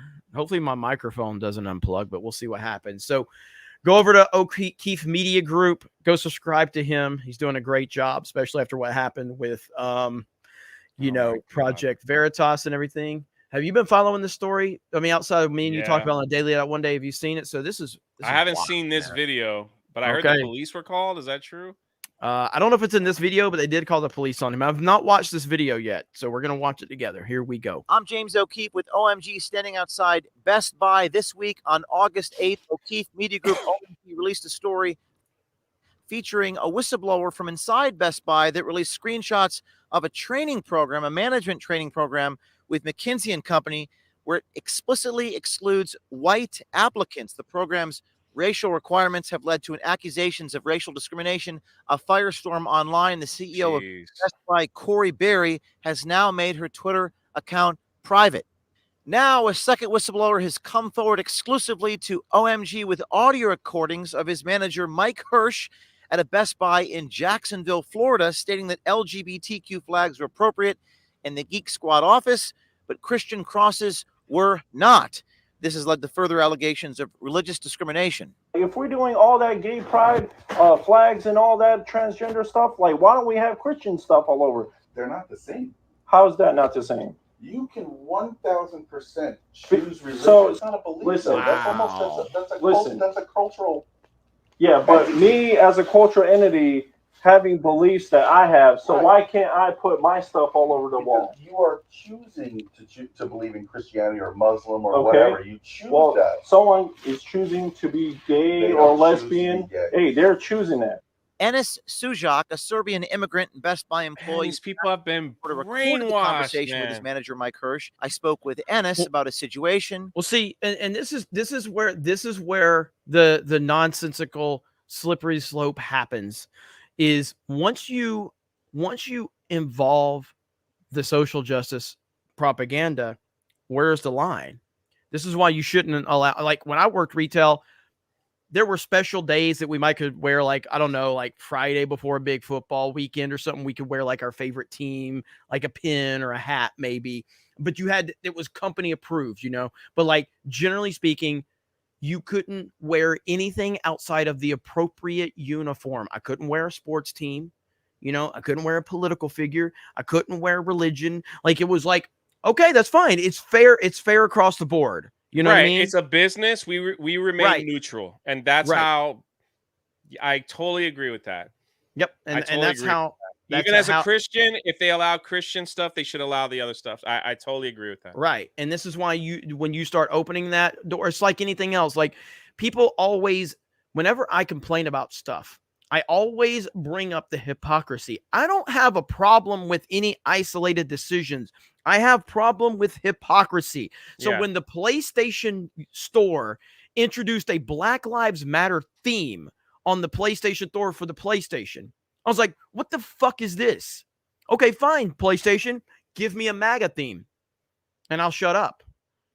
Jeremy, you can't say that because you're racist. Yeah, exactly. So it's like, so don't introduce a highly divisive political propaganda thing if you're not going to offer the counter or something that will be equivalent. And the reality of it is we know they would never put a MAGA theme on there. We know that. And that's the whole problem with what I had. And it's not that they introduced one thing, it's that they won't introduce something else. What is my rule for Geeks and Gamers? No politics on the main Geeks and Gamers, like Twitter account and everything like that. Individuals will talk about whatever we want to talk about within reason, but like the official account doesn't share an opinion. It's not going to tell you The Last Jedi sucks. It's not going to tell you that Oppenheimer's great. The official Geeks and Gamers account has no opinion whatsoever. None. It is there to share information, and then the individual can take that information that follows us and they can retweet it, they can share it, they can say they hate it, and then the people that are part of the team can comment on it with whatever they want to comment. They can say whatever they want, but the Geeks and Gamers has no fucking opinion on anything. None. It's not a pro-Trump company. It's not an anti-Trump company. It knows nothing of Trump. It's just there to deliver information for you.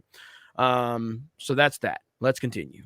He's decided to go public. Very brave, very courageous individual. Here's some of that interaction. That is our manager. His name is Mike Hirsch.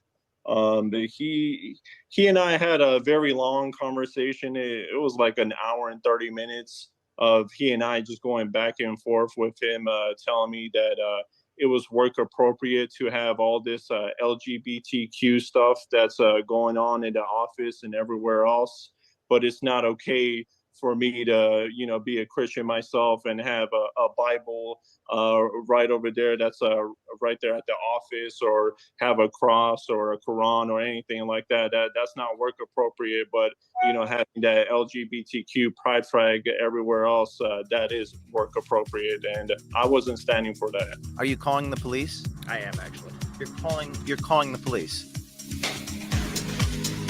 That's the guy that allows pride stuff and not... Yeah, he checks out. Taking issue with the materials he saw on the walls, the LGBTQ materials in the morning meetings. He objected to it and walked out as they required his attendance at these morning meetings. Her name is Athena. She's also the well-being person at Best Buy as well. And she took offense to how I handled the whole situation of just kind of walking out as she was trying to teach us about the LGBTQ history. So she ended up putting more pride flags because of me walking out. And you walked out of there. How did that go? Athena was teaching about the history and you just walked out. Did you say anything? No, not at all. I didn't say anything. I kept it very respectful. That's how I do things in life. I keep it very nice and professional. That is... See, that is the difference between us and them. Yes. We keep it. We're common sense folk. We keep it respectful. We see that's wrong. What do when they're upset at us? When they upset this one man who held the line, the one dude that stood up and said this is wrong. What did they do? They mocked him by putting up more pride flags in his face. That's what that side does. What does he do? No, I'm professional and I walked out. I don't have a problem. But this whole thing is wrong. So we just have to point that out. Those other people throw tantrum. Look, I'm calling the police. You can't ask me any questions. My polo shirt is too tight. I mean, holy crap, man. Yep. It's crazy. And that just went back to my first statement when I came in. It was like, people don't understand how important it is to see people in the chat supporting and encouraging and stuff, saying, no, it doesn't have to be like that. There's more of us, and we're not going to be quiet anymore. This guy could have been the silent majority and just sat back and just said, I'm just going to be quiet. I don't want no problems, and let all this stuff happen. No, he stood up and walked out. And what did they do? They put up more flags. Sorry, I didn't mean to cut, but it was No, like no, it's good. That's just it's crazy. It's wild. So again, for people that are watching this, O'Keefe Media Group, mods are dropping links in the chat. So go subscribe. Make sure you check them out. And if you want to see the video for yourself, you can go over there and check it out. James O'Keefe doing great work. Professional. Me and my partner, we ended up walking out. We went to our truck and we took care of our clients. Apparently she took offense to me not just sitting there and listening to all that garbage. Now, Enes Sujak works for Geek Squad, which is owned by Best Buy, and it's within the Geek Squad office where Enes witnessed LGBTQ paraphernalia, pride materials. Mike Hirsch, head of warehouse manager of Geek Squad, had a conversation with Enes Sujak, and, well, Sujak decided to take out his phone and record the conversation. Why would anybody choose to be belittled, tortured, made in fun America? of? Yes, in even America. In America, where you have so much freedoms and rights around here. They get special privileges. They get a whole month to themselves, bro. There are people like you and even worse than you. That worse than you? Wow. I'm not anti. I just don't care about how you live your life. Yeah, like, oh my God, man. There are people worse than you. He doesn't want to sit. No one should be forced to sit and listen to sexual identity stuff when all you're there to do is work on freaking computers. Give me a freaking break. And then to have your boss say, these people out there are like, they're worse than you. You're the problem. Yep. That's unbelievable. And the Best Buy CEO has privated her Twitter account. Matter of fact, wow. Jay Hailstorm, do we have you want me to put a poll in the chat? I know I'm late. Oh, you're very, very late. Have you worked on anything? I was typing up a message about how late you were. That's what I've been working on. All right, chat. I don't know how we can give Best Buy the beard of shame. I have no idea. But chat, throw him some recommendations. Just see what you can come up with. We're going past 2 hours tonight, Hailstorm. So, okay, Hailstorm. All right. Bye, Hailstorm. Oh man. All right. Here we go. Don't preach that shit to me. That's all I am. Mike Hirsch, we cannot get in touch with him. He has some type of Google system that prevents us from getting his comment, but we've reached out multiple times for Mike Hirsch. We'll also be reaching out to the CEO and the other managers within Best Buy.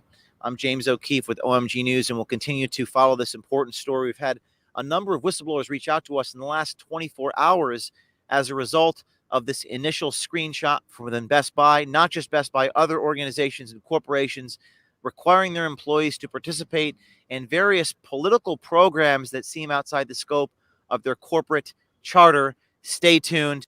That's a good one right there. Give it to the supervisor or the guy who called the cops on James D-Day Cobra. So there you go, Hailstorm. Yeah, get that guy with the polo shirt that didn't fit. Enes, a very brave and courageous individual, very inspiring. We'll be airing the raw portion of my interview with him tomorrow. Stay tuned. Yes, sir. I'm sorry. Who are you with? My name is James O'Keefe. I'm there with he OMG. is. Look at this guy. You guys don't have to Pause it. Pause it. Leave. Look at that. You can smell him from here. I'm sorry. You can smell that from here. That is hot ham and cheese. I don't know what it is. His boobs are nicer than mine. Dear God, what is going on here? That polo shirt doesn't fit. If he stretches his arms up, that whole belly keg is plopping out. I'm sorry. It is coming out. You could just see that. Those legs are way too skinny. He's got some kind of big bulk in his jeans there. I don't know. It's probably a wad of keys or I don't know, maybe a cheese stick. But that's where, look at those arms, man. That guy hasn't seen a gym his entire life. Sorry, I had to go off. No. You guys might not know this, but Donald Trump actually tweeted about this guy. Donald Trump did a better job than me. Trump tweeted about him. Barney Frank looked disgusting. Nipples protruding. His blue shirt before Congress. Very, very disrespectful.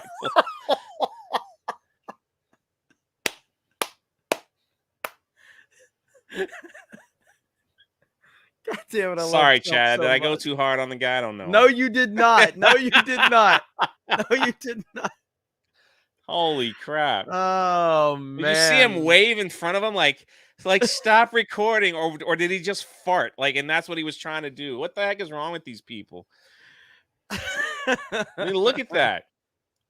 Listen, man, if we go to war and that's our front defense, we're done. We lost. Fucked. We are We done. lost. It's over. I give It that is guy a over. 15-pound barbell to curl. He will run back into his, closet, probably eating soy and bacon grease. I don't know, man.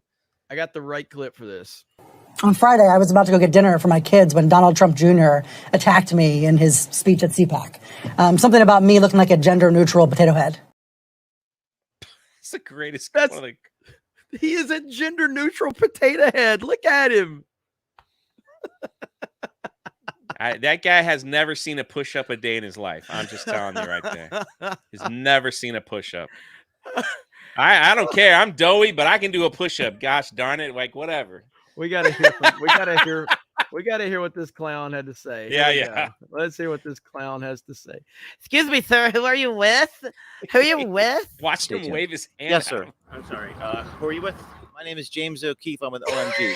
Don't record me. You guys don't have permission to be on property. Can you please leave? Why is that? Can you please leave the property? This is a parking lot for a mall in New York State.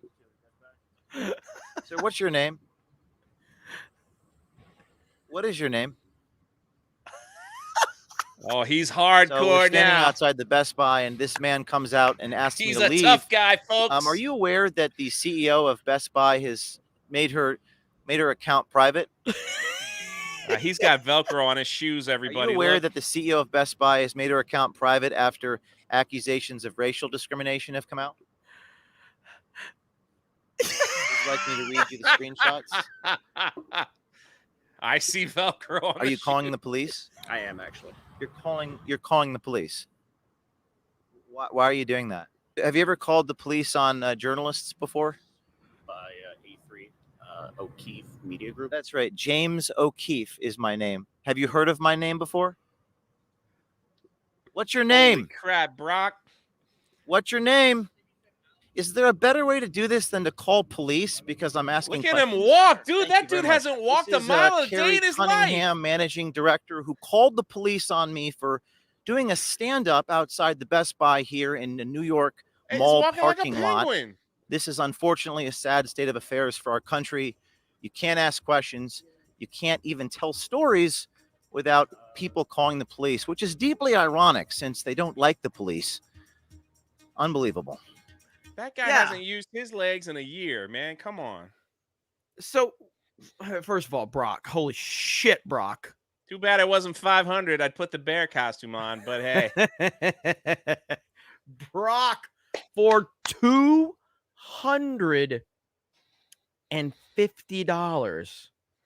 Jay is killing me tonight with laughing emojis. Thank you, Brock. That guy definitely eats the corn the long way. Thank you, Brock. Dude, that's mad respect coming from you. Thank you. Holy crap, dude. Brock. I've seen, as soon as I showed up, I see a 500, now a 250. Holy crap, chat. Get Jeremy to number one. You guys. So he can at least buy me a freaking burger. It seems like you guys want Jay back here on CobraCast. Maybe not everyone. I like to listen to, man. I like to listen. It seems like you guys want Jay to pop on here every now and then. But yeah, so back to this. So yeah, so again, this is the same type of guy who probably, and again, I am assuming, okay? And if I'm wrong, I will gladly admit that I'm wrong. All right. But this guy right here, almost guaranteed, this is like an all cops are bad, Black Lives Matter, defund the police. He pees sitting down. Let's be honest. And then as soon as a white man bad shows up with a microphone, suddenly we got to call the police. You know what I mean? Pretty interesting. Chris Varcella says, read my super chat for Jay, Jeremy. Okay, let me find it. Let me see. Oh my. There we go. Oh shoot, that smelly looking guy is in front of what is this? Palisades Mall. Oh, I yeah, go New to that York. mall, That's right. not far from me. I'll try to find that guy for you, Jay. Oh, get a selfie. Get a selfie with him. yeah, let's go. No, I have to put this out there. If you see this man, do not harass Yeah, him. yeah, no do not harassment. make We'll fun do of it. him. We'll do it Do fine, not right? do not go and say anything to him. And I mean that. I'm not saying that in a mean way. Right. Ultimately, if this guy ever wanted to have a legitimate conversation, I would love to have a conversation with him. But in no way, shape, or form should anyone harass this dude in real life or anything No, like and that. the truth is, nobody was harassing him either.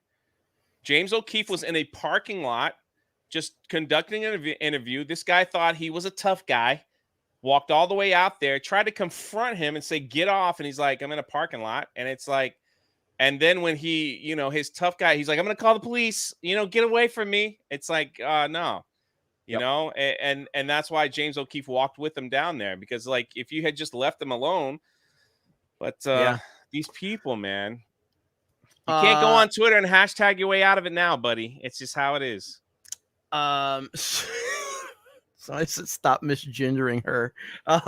So Dr. Nick Tendo says, unfortunately, I work for Best Buy as a manager and it has gone downhill, but looking for a job that will pay the same as I make good. Yeah, no, I hear you on that. And again, like I said, man, this is the balancing act, because I try to be a realist. I never try to, I have my opinions. I also I try to have perspective on everything. At the end of the day, people have real jobs. I know people that work for Best Buy. I just do. And they're good people and they're decent people and they're fans of what we do. Like we talk about all the time. Jay, I was saying this earlier. I don't know if you heard me earlier, but I was talking about freaking, we go to Disney, we cover it, for park hopping. Sometimes we get a lot of people screaming at us. We're going to go to the fucking theme parks and we're going to cover it. That's just what we're going to do. It's part of the business that I've created. But we always get talked to from people there. They love Geeks and Gamers. They love what we're doing. They're always like, bro, we love what you guys do.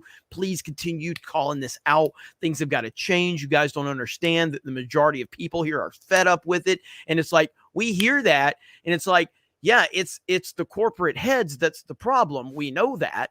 And so you hear that and it's tough because, man, you hate to see people caught up in these situations. And as a person that had an everyday job for years, I can't imagine what it's like to be in the political climate now. I can't imagine it. Like Bud Light, I know back in the day, I worked for Pepsi. So when I worked for one company, the first company I worked for was Food World. It was part of the Bruno's company, really big in the Southeast. I know a lot of people are going to remember Bruno's or Food World. So that was the first management job I had. When that company kind of went under, I then went to work for Publix. I worked for Winn-Dixie, but in between that, I actually worked for Pepsi, and I had my own route with Pepsi. And so I had my own route. So of course I got to know a lot of the beer vendors, a lot of the beer salesmen, and those guys made really good money, especially in Panama City, Florida, which is where I lived at the time. But their job was 100% reliant upon how much product they moved. So when this whole Bud Light thing happened, I know that it severely affected everyday people. You know what I mean? And that sucks. That sucks. That's just the reality of it. That's why I got out of retail. That's why I got out of retail, because my job got affected by a bunch of douchebags in the corporate office that had no idea what was going on. So as I always say, work hard, get what you need out of a company, do your job, make the most of it, but always be thinking about moving on and getting your, company started so you can run the company the right way and do, because once you get to a corporation, like look what happened to Barstool Sports. Dave Portnoy, I like Dave Portnoy. I've always liked Barstool Sports. I had some real problems with what they've done in the recent years, but you know what? Dave had no control. He had no control. He was working for a corporation with regulations and all of that. Such nonsensical decisions being made. When you get to that point, I just can't. That's why I see no scenario where I would ever sell Geeks and Gamers at all. You know what I mean? I want to continue to build and have a place where I have control. Anyway, go ahead, Jay. No, you're 100% correct. And as someone that does have like family and friends that work at Walt Disney World, it is not to be conspiracy guy or anything like that. It is alarming to see how the inflation and the cost of living has become today for the average middle class person, to where they are living paycheck to the government has made its way, or however it is, to where people are living paycheck to paycheck. And when these crazy leftists show up in their job to wave their flags and say, you got to do this and follow this, people are afraid to speak up because they can't afford to lose their job, because if they lose their job, they got nothing else.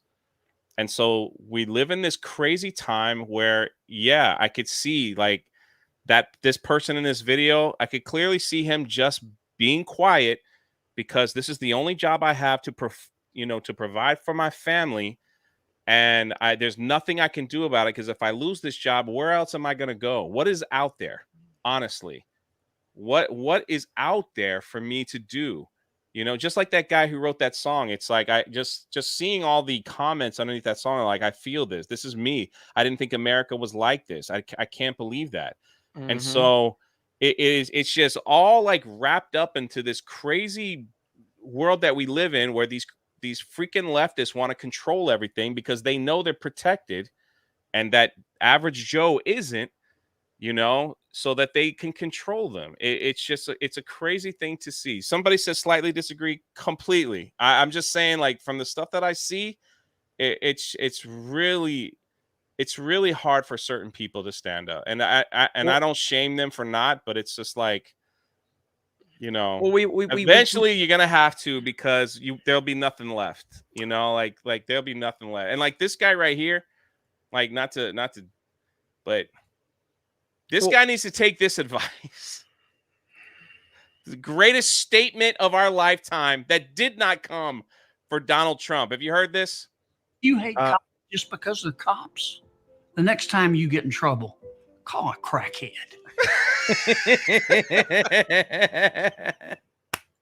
That is a real political. That is from a real.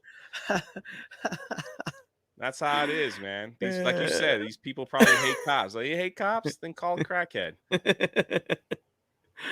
It's sad because it's like, I don't know why any decent human being would want to be a cop at this point in time. Horrible. You know well, I mean? in certain states, yeah. In certain states. It is wild. Warren says, Jay, this is my avatar and it likes you too. Ha. I'll never live that down, will I? Brock said, oh, no bear, then beard. There we go. What up, Keck Lord? Brock says, we can't say anything that blob hasn't said in the mirror. I got to sneeze. Here it comes. I wonder how long he's been holding that. Oh, I was fighting it off for about 20 or 30 seconds, and I was like, all right, I can't fight it off anymore. All right, anyway. Woo. Oh man, can you highlight Dan C's super chat, Jeremy? I don't mean to. I can, of course. Dan C, do me a favor. Let me see. He just sent it. Oh, here it is. $10. Jay's the best co-host. He works well with everyone. Also, Jay, haven't seen any information on shipping of your book. Bought multiple copies. Where should I contact you? Please. Oh my gosh, I'm so sorry. There are literally 6 books left to ship, like 6 packages. I wonder if one of them is yours. And that is my fault. Dan, I forgot to sign a stack of bookmarks, and they had to send them back to me, and then I had to ship them back to the company, and I shipped to the wrong address. So then they had to come back, and then I had to ship. It was a nightmare, and that's all my fault.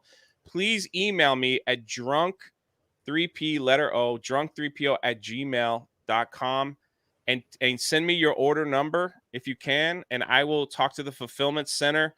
I believe they'll be open tomorrow, and see if I can get that squared away. I completely apologize that you've waited this long. We've had about 5 people out of the 3,000, so I guess it's not too bad, but it's I want to make sure everybody gets it. And and I know a lot of people have been asking. I'm going to sell we're going to have a second chance campaign for those that wanted the book, probably at the end of August for just 30 days. If a couple people wanted to buy it because they missed out. So I'll have that available. So there we go. Brandon says, you said you experienced in retail was why stop lying. What the fuck am I lying about? Please tell me, Brandon. I really want to know. What am I lying about? And I still don't really understand what your comment is anyway. And it's supposed to be your experience, not you experience. But hey, we'll let that one go. But what am I lying about? I'm waiting.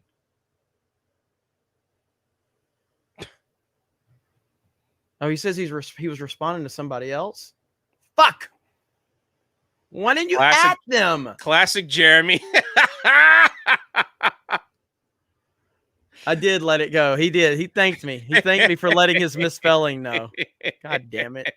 I was getting ready to fucking go. I was like, he's laughing. Let's go. See, he's cool he's people. Get a 50. He's Look cool at that. People. He's cool people. He's cool people. Yeah. I held off. I held back. I gave it time. I didn't go in. Thank you, Brandon, for understanding. The other night, man, I responded to a lot of people the other night. It was awesome. I had it on. Fish Shooter says, I miss you on FNT. I look forward to next Friday. Well, see you later. Thank you, Fish Shooter. Yeah, I was getting ready, but I was mistaken, so I'm okay with that. But yeah. Oh, shoot. Here we go. Nope, we back down. Yeah, so I appreciate it, guys. Yeah, FNT was... I watched a little bit of it while I was on the road. I'm sure it was a shit show just because everybody was traveling and everything. But I'm happy that it went well. We did get a 20 earlier. Let me go back to this one. Oh man, people are like, you need to start reading super chats. I need to what? Have you caught up on supers? Shit, no, I'm way behind. I love you, Jeremy, but you're partially wrong about impeachment. Inquiry pauses pardon power. If they hold the inquiry to the end of his term, he can't pardon himself or Hunter.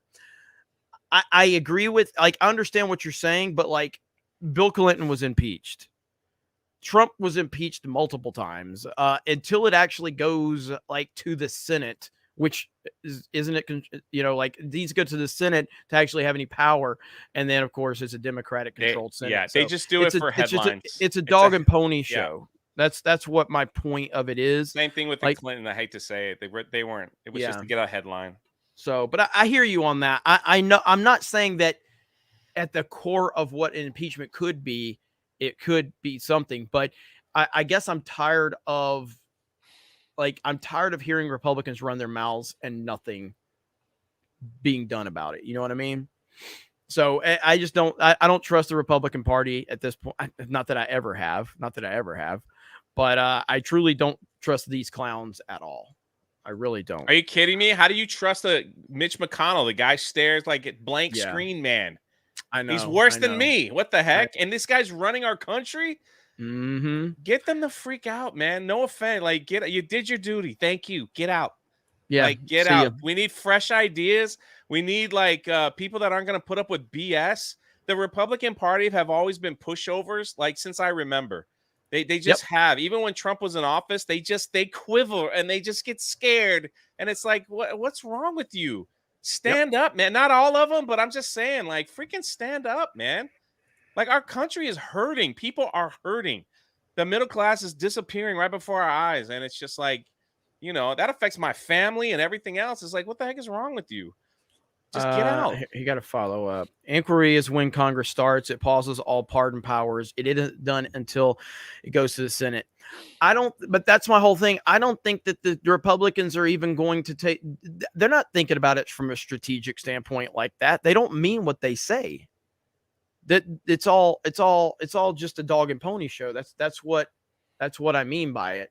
Again, in theory, if we had real politicians that actually were the ones that were elected to, work for the people, in theory, but these clowns don't care about the people. Yeah, there's a few, you got Matt Gaetz of the world, you've got a few of them out there that actually do care, but the majority of them, you need strength in numbers, unfortunately.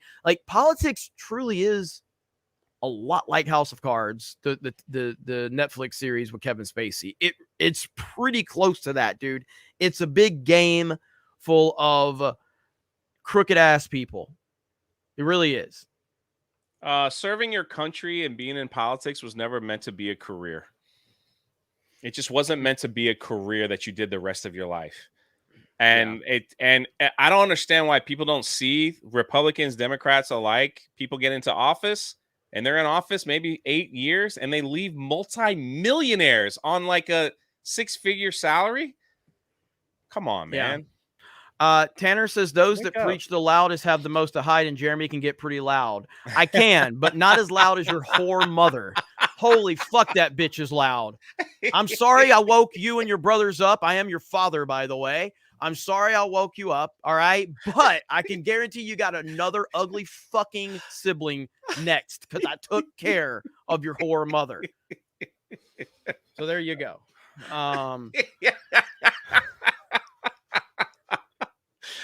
Jeez. I normally don't laugh at my own jokes with Jay here. Y'all better get some Preparation 8s for that burn. Holy crap. God. That's hilarious.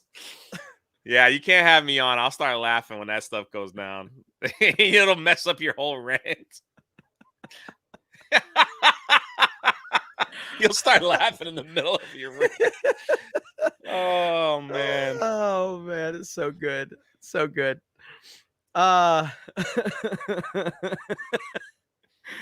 Okay, let's see if we can catch up here. And Cerberus dropped 5 gifted memberships earlier. Thank you. Appreciate that. KFC is better in Australia. I have not had KFC in a long time. But KFC in China is considered like a nice finding, like when I was in China. Really? Like KFC, like people kind of dressed up a little bit to go to KFC. I was like, this is so awkward. I will say, man, their the biscuits and gravy and mashed potatoes is next level. You know what? I think we're getting some KFC when I get back to Orlando. I haven't had it in a minute, but yeah, you're right. Yeah. For Popeyes, but you know. Johnny the Whiz Kid. Would you be interested in reacting to an interview about the pilot of the atomic bomb drop posted in Snake Pit? I love learning about World War II stuff. You know, Oppenheimer actually really did get me a lot more interested to kind of dive back into World War II stuff. Oppenheimer's crushing it, by the way. Holy shit, man. Oppenheimer is crushing it. I'll have to take a look at that one and see if it's something we could look into. But yeah, Oppenheimer's doing really good. But World War II is fascinating as hell. Lord of the Rumble Ramp for $10. Jeremy, can you show Jay the memes I made of him? I tagged you in the Snake Pit. Hail Geeks and Gamers and hail the 199. Let me see. All right, I have the Snake Pit open. Let me see. Snake Pit. Oh my gosh, there's so much. Yeah, Ryan actually went into the Discord during daily and he was like, "Holy crap, there's too much in here." I'm looking right now, but it may take a few. Are you in the Snake Pit? I'm not. Oh, I'm scared. I can't blow this one up anymore, unfortunately. But here we go, Jay. Look. When she holds on to your bucket. That's awesome. That is awesome. When she holds on to your bucket, you get real happy. Got that right. Here's another one. Oh no. God dang it. Lord let me see. Let me see it. When your robot dog licks the peanut butter. Oh no.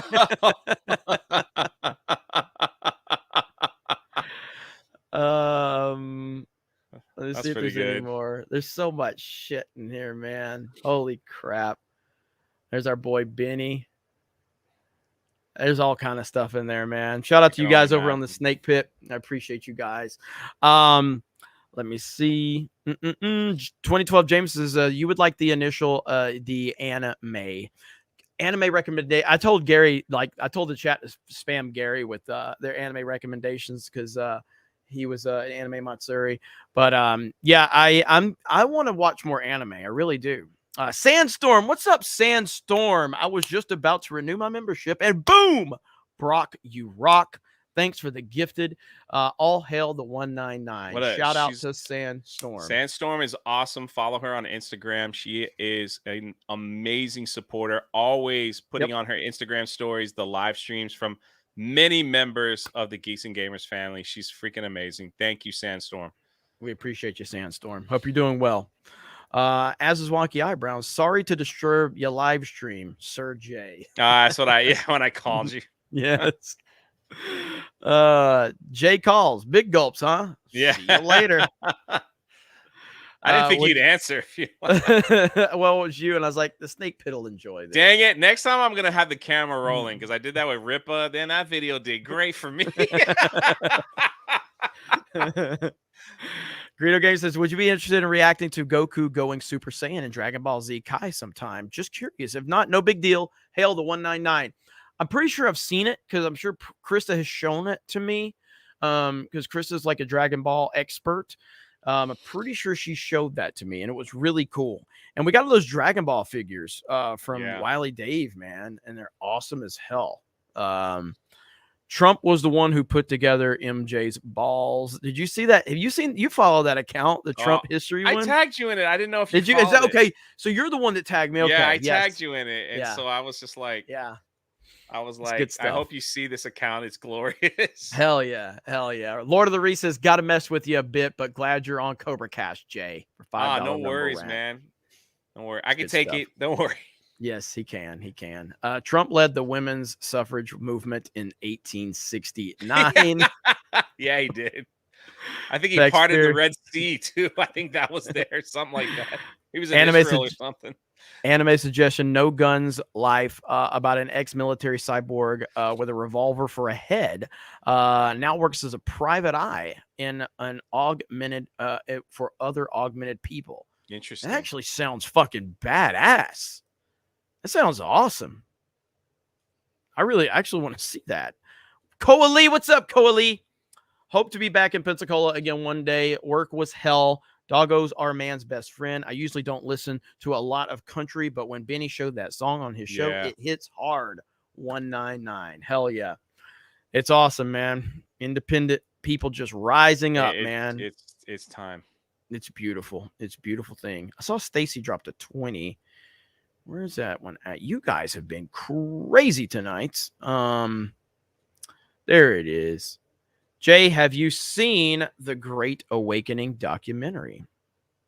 I think so. Is that a Christian film? Are you talking about the Christian film? I think I have seen that. So I have seen that. It's been a while though. Correct me tell me in the chat if I'm right. So Here's Troy New says, I disagree on the Biden impeachment, Cobra. He should be impeached and pay the ultimate price for fraud, treason, and crimes against humanity with respect to fentanyl, vaccine mandates, and pushing World War III. Again, I don't disagree with the premise. What I'm saying is I don't trust the Republicans to actually do anything, or the Democrats for that matter. That's my whole thing. It's not that I don't agree. I think Joe Biden is a criminal. I also thought George Bush was a criminal. You know what I mean? So like I want these, but again, the true criminals don't get held accountable. My thing is the only thing we can do right now is to support Trump and get him back in office. That's really all we can do at this point in time. And then we'll see what happens post that. But I just don't think that anything will really happen. So it's not that we disagree on what needs to happen or what should happen. It's that I guess our disagreement is where I don't trust the politicians to actually do anything with it. You know what I mean? That's kind of where I'm at with it. But I hear you on that. I hear you on that. Man, this is a lot of super chats. My goodness. Just came from one of the best anime movies ever, The First Slam Dunk. Please check it out while it's still available, especially if you like basketball. Can't believe nobody's talking about this. The First Slam Dunk. Never seen it. I'm also looking at The Great Awakening. No, I have not seen this film. It looks crazy. A girl questions reality as the world around her changes. A horror movie, 2022. All right. Oh, we're I trust your over. recommendation. We are over 1,000 likes. You guys know what happens at 1,000 likes. Do we have any guesses as to where that sexy back end is tonight? Where do you think, Jay? What's your prediction?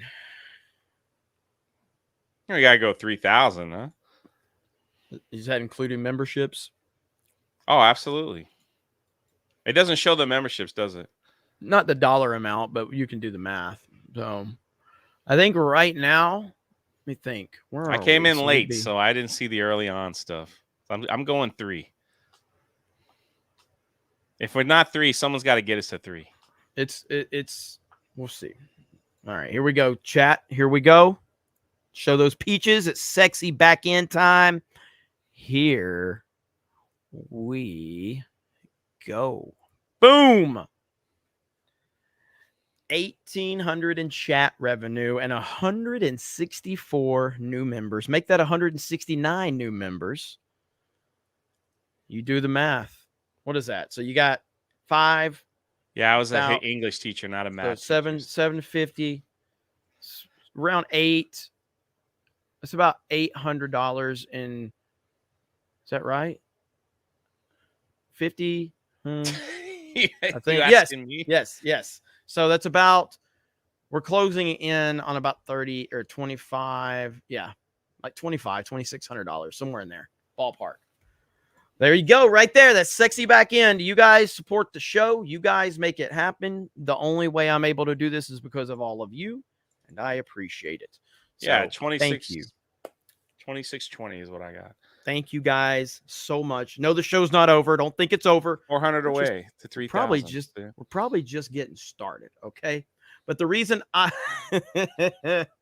Steiner Math respected my math. Respect. The fact that Steiner Math came in the chat and said that. Funny. Steiner Math. You guys want to hear some Steiner Math? Let's see. If I don't get hit, I hope I have played this before. I haven't gotten blocked. Let's see.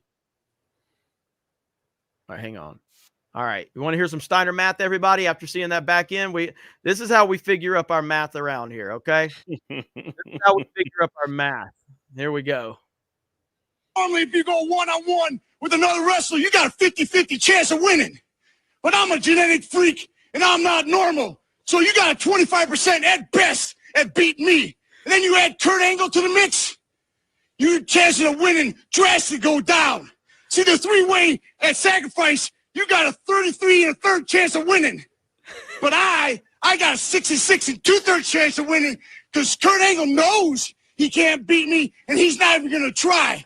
So, Samoa Joe, you take your 33 1/3 chance minus my 25% chance, and you got an 8 1/3 chance of winning at sacrifice.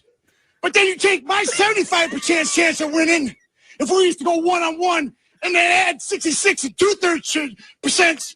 I got 141 2/3 chance of winning at sacrifice. See, Joe. Thank you, Scott.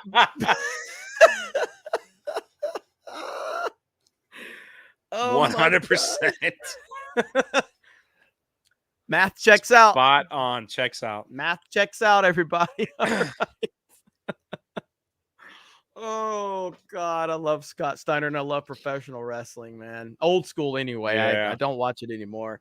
We've got to do this wrestling goat stream. We have to do this, Jay.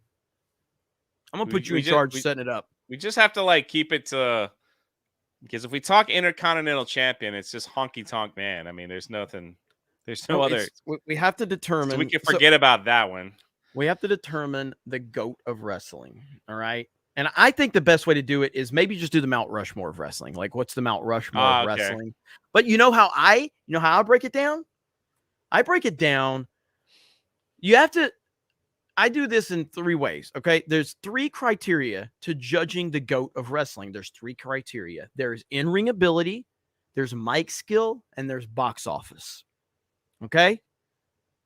Now, if you use those 3 criterias, there's only 2 men that stand above the rest. It's Austin and it's Flair. They're the only ones that sweep mic skill, in-ring, and box office. If you're going scale of 1 to 10, You don't put Bret each Hart in that mix?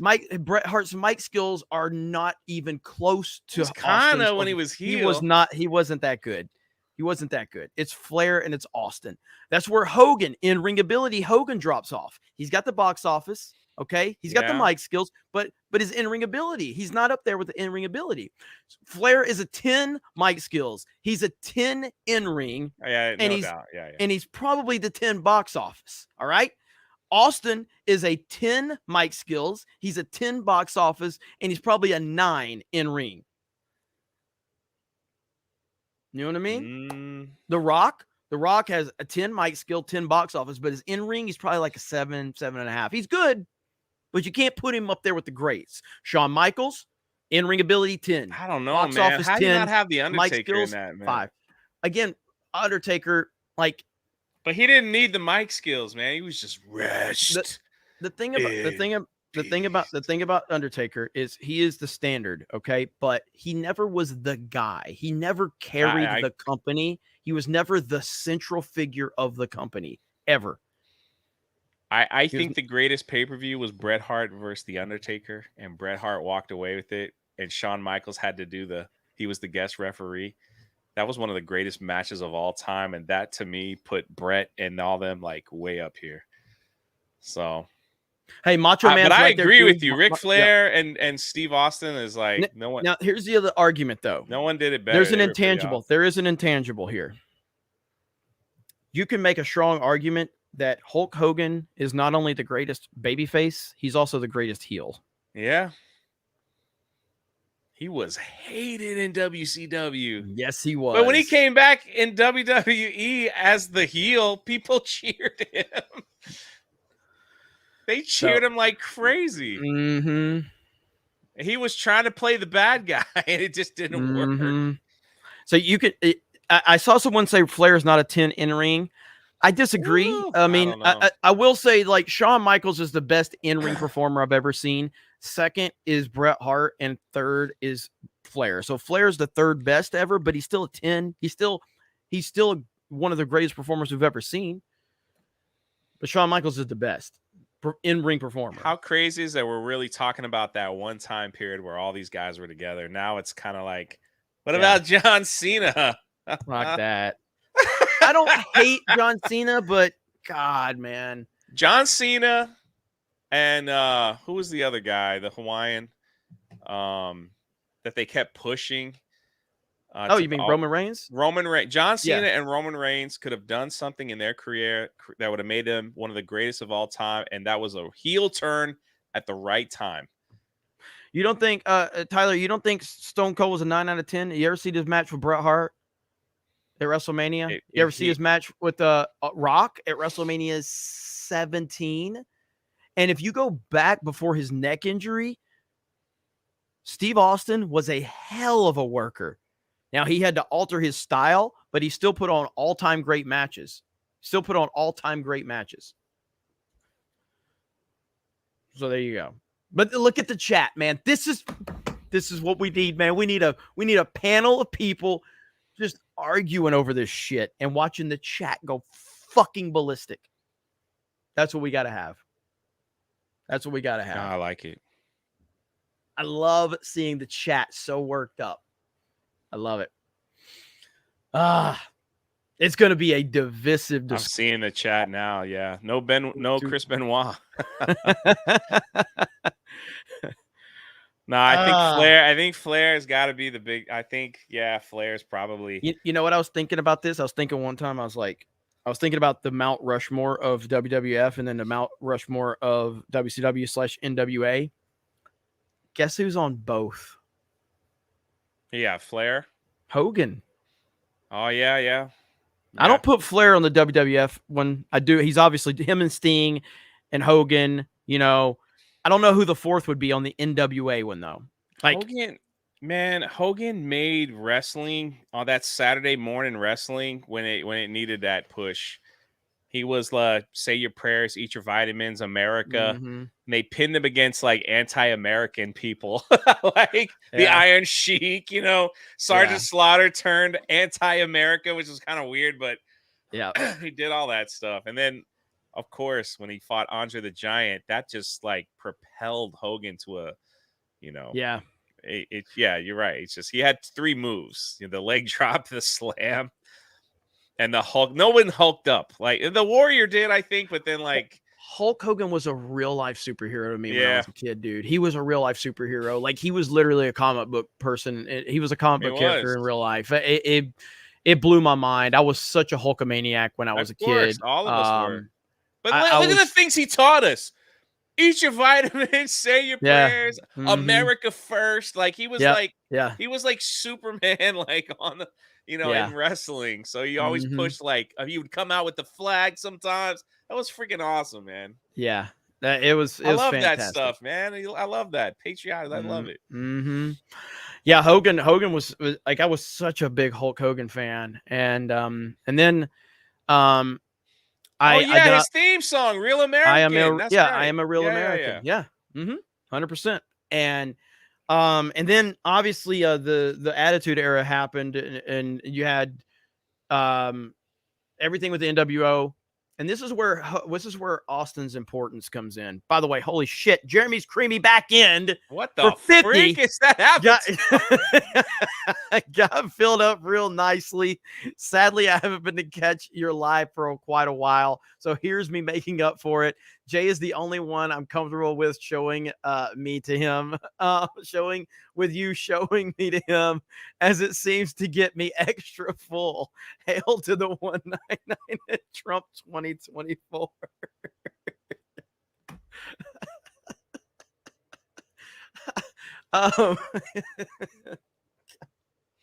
But That this just is kinda where took me off. this is where my argument for Stone Cold Steve Austin as arguably the GOAT comes in to the equation. Austin's run was very short. It was only like a 3-year run at the top because of his neck injuries and everything like that. There has never been a more popular professional wrestler in the history of the business than Stone Cold at his peak. No one is close. No one sold more t-shirts. No one saved turned the that needle company, more. man. He saved the WWF because the WWF would probably have not won the Monday Night War without Stone Cold Steve Austin's rise. They probably would have failed to WCW because WCW was crushing the WWF and Vince had no answer. And Bret Hart was the top guy at the time. I love Bret. He's one of the greatest performers of all time. He wasn't saving WWF. If the rise of Stone Cold does not happen, the WWF probably does not exist anymore. And he literally changed the entire industry forever. And so that's why he backs it up with mic skills, in-ring ability, and box office. He checks all the boxes. And I just think he's probably the most important figure in the history of the business. Hogan's there, Rock is there, Flair's there. They're all there, but there's a strong argument for Stone Cold Steve Austin. There's a strong argument for him. I agreed. And it was must-see TV every Monday night. Wow, that was man. the crazy thing. We were like recording WCW on our VCRs on one TV and watching the other one because you wanted to know what was going to happen. You didn't know if one wrestler was going to show up on the other one. It was nuts. Mm-hmm. Yeah, and the whole NWO angle was just wild, man. And we had Generation X, D-Generation X that tried to get that going, So, but yeah, Yep. the NWO was unbelievable. Yep. Okay, I'm way behind. Way behind. Keep going, man. Okay. Whew. There's a lot. McDonald's Wi-Fi. Oh man, we're good here. Look at that. Is that a picture of Mahler? McDonald's Wi-Fi. Trump's been around since 199. Trump designed the light bulb. Has inspired me.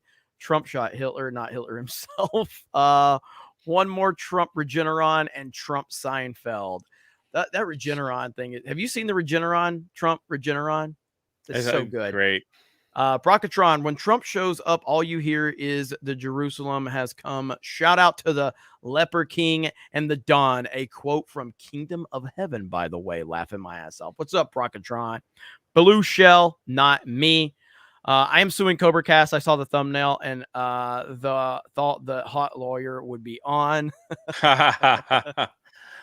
That's Thumbnail's pretty good. been very good for CobraCast. Psychmonger, Dan Vass must be gay. Your thumbnail is perfect. He clarified. He loved the thumbnail. He said there was 2 reasons why he loved it. Pence was to Trump what Bush was to Reagan. CIA. Look at there. Christopher Arcellus says hi. Dragon Dad, normally I could tell from your tone if you're being sarcastic before sharing something, but you got me good with the young Tiger Woods. Take my money. I appreciate it, man. I appreciate it. And there's Brandon still here.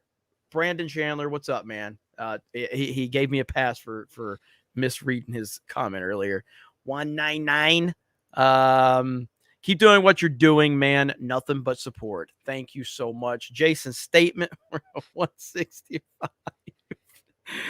Lori says, didn't he say Trump supposedly won in 2016? You talking about Vivek? I think he was trying to make a point that was taken from him too. He was trying to make a weird point when he was saying that, and it's got convoluted. There's Cerberus with the 199. Thank you, Cerberus, and thank you for the gifted memberships as well. Nick says Brock and roll, baby. To me, Vivek might just be DeSantis before we knew who DeSantis really was. DeSantis used to say all the right things too. Very true. Not only did he say the right things, he did the right things. He crushed it in Florida. That's just a fact. He did crush it. Have you heard Richmond, north of Richmond? Yes, the viral song. Yes. Brock, that was earlier. Brock, your job is done, buddy. He said, let's get nuts, chat. I think you accomplished what you set out to do, Brock. I think you accomplished it, buddy.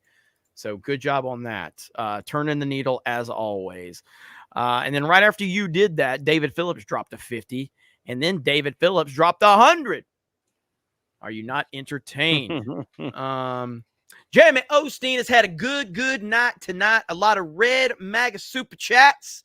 Bless this chat. Bless the best of us drunk 3PO for coming in here and getting a lot of red super chats. Thank you. Wamin. Sir Ruin of House Roundhead, are you going to watch the first of 8? How do you feel about Trump not attending? Well, Trump has not officially announced. And when he announces, he will. Yeah, I'll probably still watch the first debate. I'll probably react to it here. Probably do a live reaction to it. I hope Trump does show up, but if he doesn't, I totally understand. And I support him either way. But yeah, I probably will watch it. So, Hell Jeremy brought a friend. Oh, yeah, I got that one earlier. Ruthie, I got that one earlier. Oh my God, there's bruh for $4.99. It says bruh. Jay is super gay. It says yeah. I mean, I'm not, but I'm just saying. Yeah, thank you. I honestly thought you were gonna say Jay's super great, and I was like, oh yeah, thank you. And then I was like, whoa, hey, hold on a second there. Came out a little too fast. Came out of the gates a little too fast there. Oh man, when Robert Barnes. I know I got to get Robert Barnes on here. I've been telling you guys that for a while. I have a big mouth. I'm just going to say your special guest is John Campia. Yeah, that'll never happen. Dog Holiday, thank you. There's Willie Will's $500 super chat. Beautiful. $500. Wow. Holy Nutbutt says, take my money. Hail Jeremy. Hail Jay. Can y'all say hi to my buddy Tyler? Tyler, to the stream. What's up, Tyler? I hope you're still here. This was a while back, so we appreciate you being here. We hope you are enjoying your time here. I got to correct Jay on something. I got to correct him on something. The other day, he gave me a shout out, but he called D-Day Cobra a political channel. It's not a political channel. Oh, I might have. It's an everything channel. It's an everything channel. I've tried to clarify that a few times on here. I'm like, this is not a political channel. It's not a political show. I am more political over here, but I want us to talk about everything. Everything. But it is politically heavy right now because I can't talk politics. But Jay's the reason this show exists. I have to give him 42% of everything we make. All right? Put it back into the business, boss. Did you catch the Spider-Man Lotus fan film premiere earlier? Just wondering. I know about it. I haven't watched it yet, but I am aware of it, so I'll be looking into it. What will it take to see your juicy back in tonight, Jer? Hey, we saw it. We saw it. When conservatives speak up, we get censored. It happened to Gina, so we vote silently because if we're loud, J6 would be a reality. It will. Well said. It's well said for sure. And that's why they do it. That's why they make examples of people like Gina Carano, because they're letting everybody know, stay in line or we'll fuck you up. Yeah. And that's got to stop. Jay's Milkshake brought me to the yard for $1.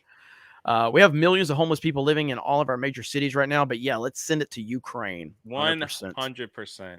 100%. Australia I got that one earlier. More money for the bear costume. I got that one earlier. Sounds like the movie Simone with Al Pacino. Al Pacino. There's Arcella with the high. Celio Dream. When real AI so I can bury my Calkiner. That AI with us. AI is scary as hell, bro. It's gonna be so bad. AI is gonna get so bad because you remember, like, we used to be like, oh man, we're at a point where now we have to worry if like a girl is a dude, and AI is gonna get so bad we're gonna be like, man, you remember when the worst thing is we just wondered if a girl's a dude. Now we gotta wonder if it's even a real person. Yeah. Jeez. Listening to Desi cured my autism and then gave me cancer. Jared the American, did you see what I DM'd you the other day on I guess Twitter?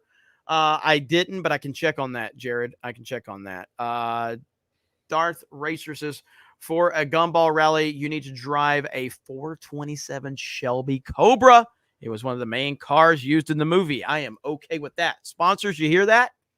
You hear that? Salty Source Rex. There's a ton of these HR companies or programs like Know Before who push those similar lines. Only a matter of time. No whites or religious groups. Sad reality of where we are, unfortunately. Yeah. What's good, Jay? And oh, hi, Pooh. Pool House, man. Hope. I thought he was going to say Pooh. Pool House, man. Hope y'all have a splendid weekend. Thank you. Joel Carver, thanks for cultivating this Geeks and Gamers community. We don't have to agree all the time, but we always have fun. 199. That's what it's all about right there. Disagreements are healthy. Discussions are healthy. Jeremy Krista in the pink, Mary Kay, VW Beetle, Epic Mike Ryan in the white, Afro Sheen Cadillac, J Steph in the Wienermobile, Beardo Jed in Jeremy's Razor Gay Blue Prius. Man, this cannonball thing, it might happen. I don't know. Give me back my rainbow. What's up, Sandstorm?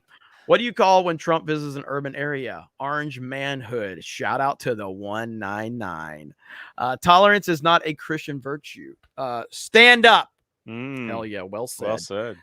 Hayden says, I love when Jay goes in and roast. It's always when somebody does something against our rights. Much love, Jay.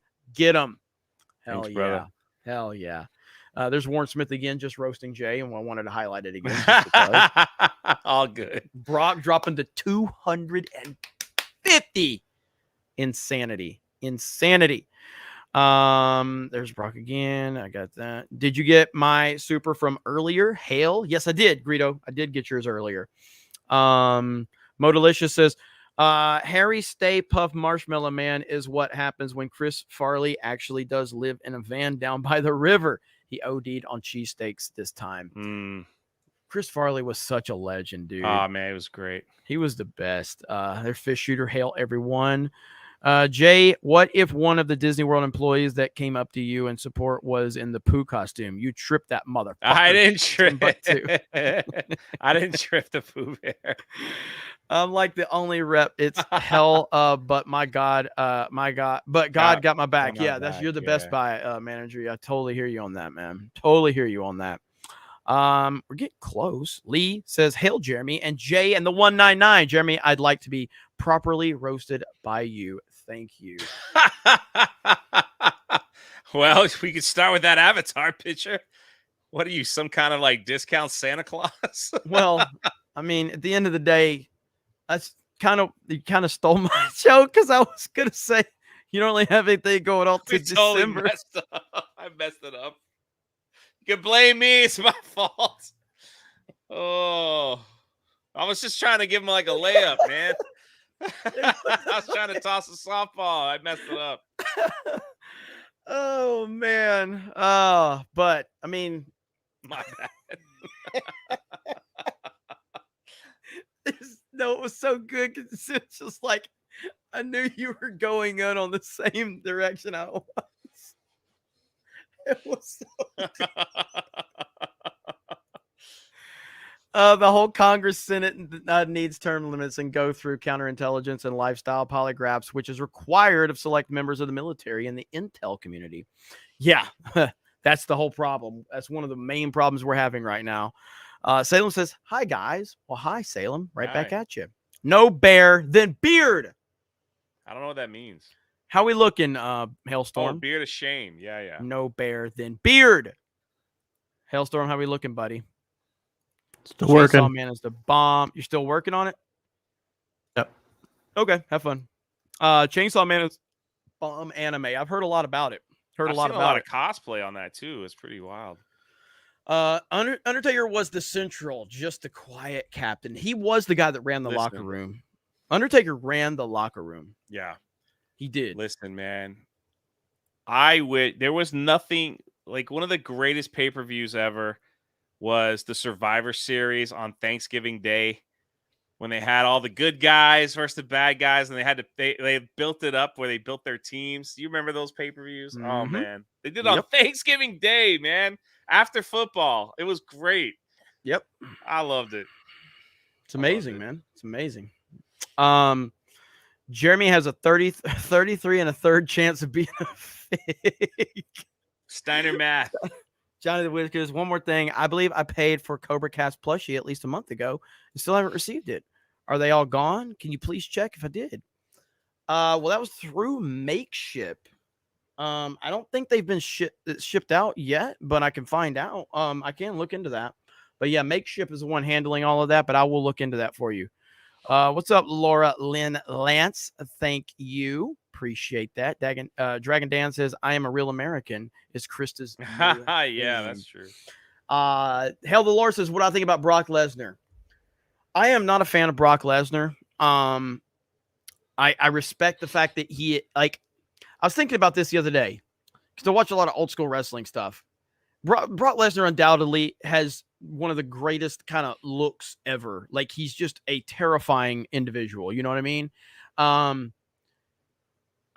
Could you imagine back in the 80s, the mid 80s, maybe late 80s, when Hogan was the top guy? Could you imagine Brock Lesnar just coming out of nowhere to be his heel and facing in the way, Hogan used to have that scared look, like his eyes would get real big when he was scared of somebody, and it would be Brock Lesnar. Like, holy crap.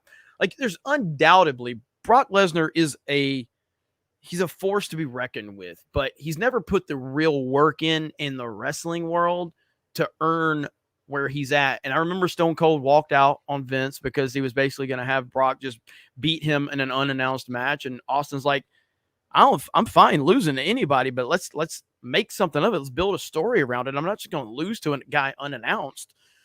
But yeah, so I like Brock Lesnar because everybody hated him, because I kind of I like that, where I was going until they gave him that part-time championship. Mm-hmm. I was like, come on, man. Yeah. I started to like Cena a little bit more because at least Cena was there week after week after, you know what I mean? CM Punk and all them. It's like Brock just showed up for the pay-per-views. Yeah, I was a big Punk fan, and I was just like, come on, man. Like that was awful. Mm-hmm. Like Punk during the summer of Punk and everything like that. Like CM Punk is, I know he's a piece of shit as a dude.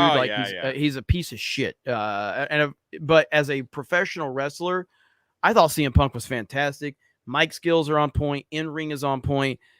He was a massive draw. He was great, but the company was never going to be behind him because he didn't have the physique that they were looking for. Yeah, I'm not the biggest fan of Brock Lesnar, but I appreciate his presence for sure.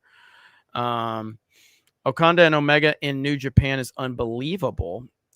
You have to watch it. Omega has that second gear in the ring that Razor Ramon had, but Okada is the star.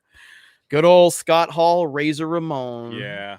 Good old Scott Hall, Razor Ramon. Did you guys ever see those special edition Ric Flair Adidas from a few years ago? They said "woo" on the thread. I did not. I did not either. Jay, you tripped any other Disney characters this week? No, I haven't been back.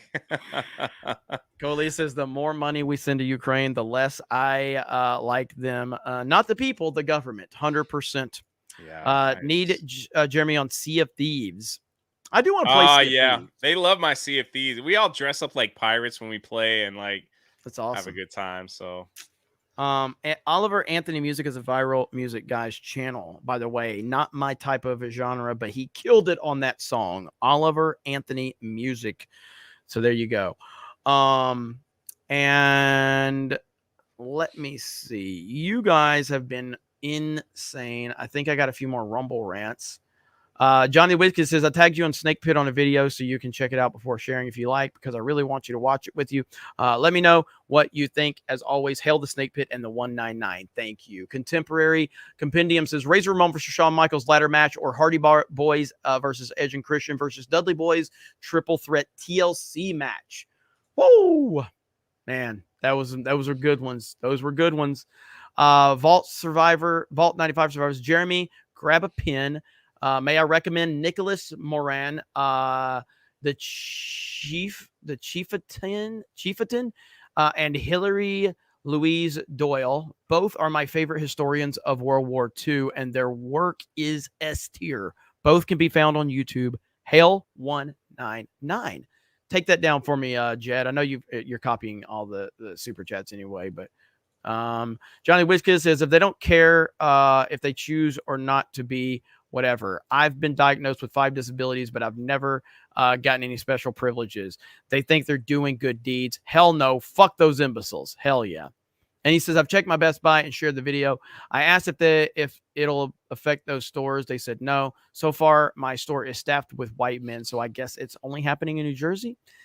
I mean, the whole intent is to always spread this shit everywhere. That's what they intend to do always. Vault 95 for Survivor says, will Hawaii still vote blue after their city just got roasted and Joe sends billions overseas to profit war? Remember the Ohio mushroom cloud and how Ohio was told to F off? It's really what it comes down to, man. Are these people still going to just take getting pissed on all day long? Yeah. You know? True. Vault Survivor, this was earlier, says, hiss, bring us Jay. They liked having Jay here. Animal Guardian says Vivek Ramaswamy was part of the pump and dump. He bought a drug company and crashed the stock from $200 to 30 cents.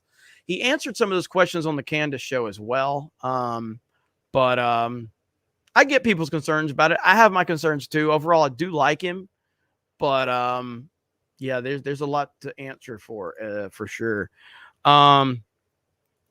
Let's see. The problem isn't the Democrats. It's the rhinos that vote with them. Hey, Jeremy, did you check out my Joe's WrestleMania 3 and 17 TLC was awesome 199 on Twitter, Cole Hauser? I don't think I saw him unless you put him in the Snake Pit. Where did you put him? Anton, who doesn't vote for anyone who doesn't vote for Sergeant Slaughter can get cornholed with a tri-splinter by 4. Respect. Yeah. Tom McD 7-1. You had to. I don't see any from you, bro. When they brought in, do we have any from Tom McD tonight, Jed? I can check. Give me a second. I don't remember the name. Tom McD 7-1. Go ahead, Jay. No, I was like, when they brought Sergeant Slaughter into G.I. Joe that week of cartoons, they made him a little OP. He was like locked in a cage and like he was like using his thumbnail to unscrew the prison cell. It was still cool though. And I was like, I loved it. Crap. I loved it. This guy could do anything. I loved it. Let's see. When will Jeremy be on Sea of Thieves? Everybody's asking. What the heck? Let's see. Chris Jericho had been the GOAT in 3 or 4 top companies and still active. Top mic, top in ring, great box office. You're not wrong. I would say Jericho. I could never put Jericho in the same conversation as Austin or Flair personally, but I love Chris Jericho, and he is an all-time great talent for sure, but he doesn't turn the needle box office. He's never been a guy that could carry the company on his back. Like the guy. You know, he's never been the guy. But you're not wrong. He's top mic, top in-ring, 100%. Jericho is great. Jericho is great. He is great. I tried to organize a junta during the blackout. The snake pit would be the only chat with the council. Chat said no. Lying Dogface Pony Soldier, how are you? I remember the first time I got a super chat from Lying Dogface Pony Soldier. I'm like, Lying Dogface Pony Soldier, that's an amazing name. I predict you will be most upset with Chris Christie after the first debate. He will probably attack Trump the most. Yeah, that's laughable though. But I will never I can't. I don't have the ability Trump to be can upset handle at Chris Christie. Like no, I don't have the ability to be upset with Chris Christie. He's just way too fat and disgusting. I just laugh at him. All right, what Jed? Do you see anything? Not from that name. There's another person at the Murray one. You read that one. Someone in chat's Okay. asking for that one, but that was the Jeremy Osteen. Jeremy Osteen. All right, so I think we're all caught. You're all caught up on my end. All right, thank you, Jed. All right, Hailstorm, how we looking? Exporting now, like 1 minute. Okay. So Jay, we got to fill another 5 minutes. What are we going to do? What are we going to talk about? I don't know. It's not my show.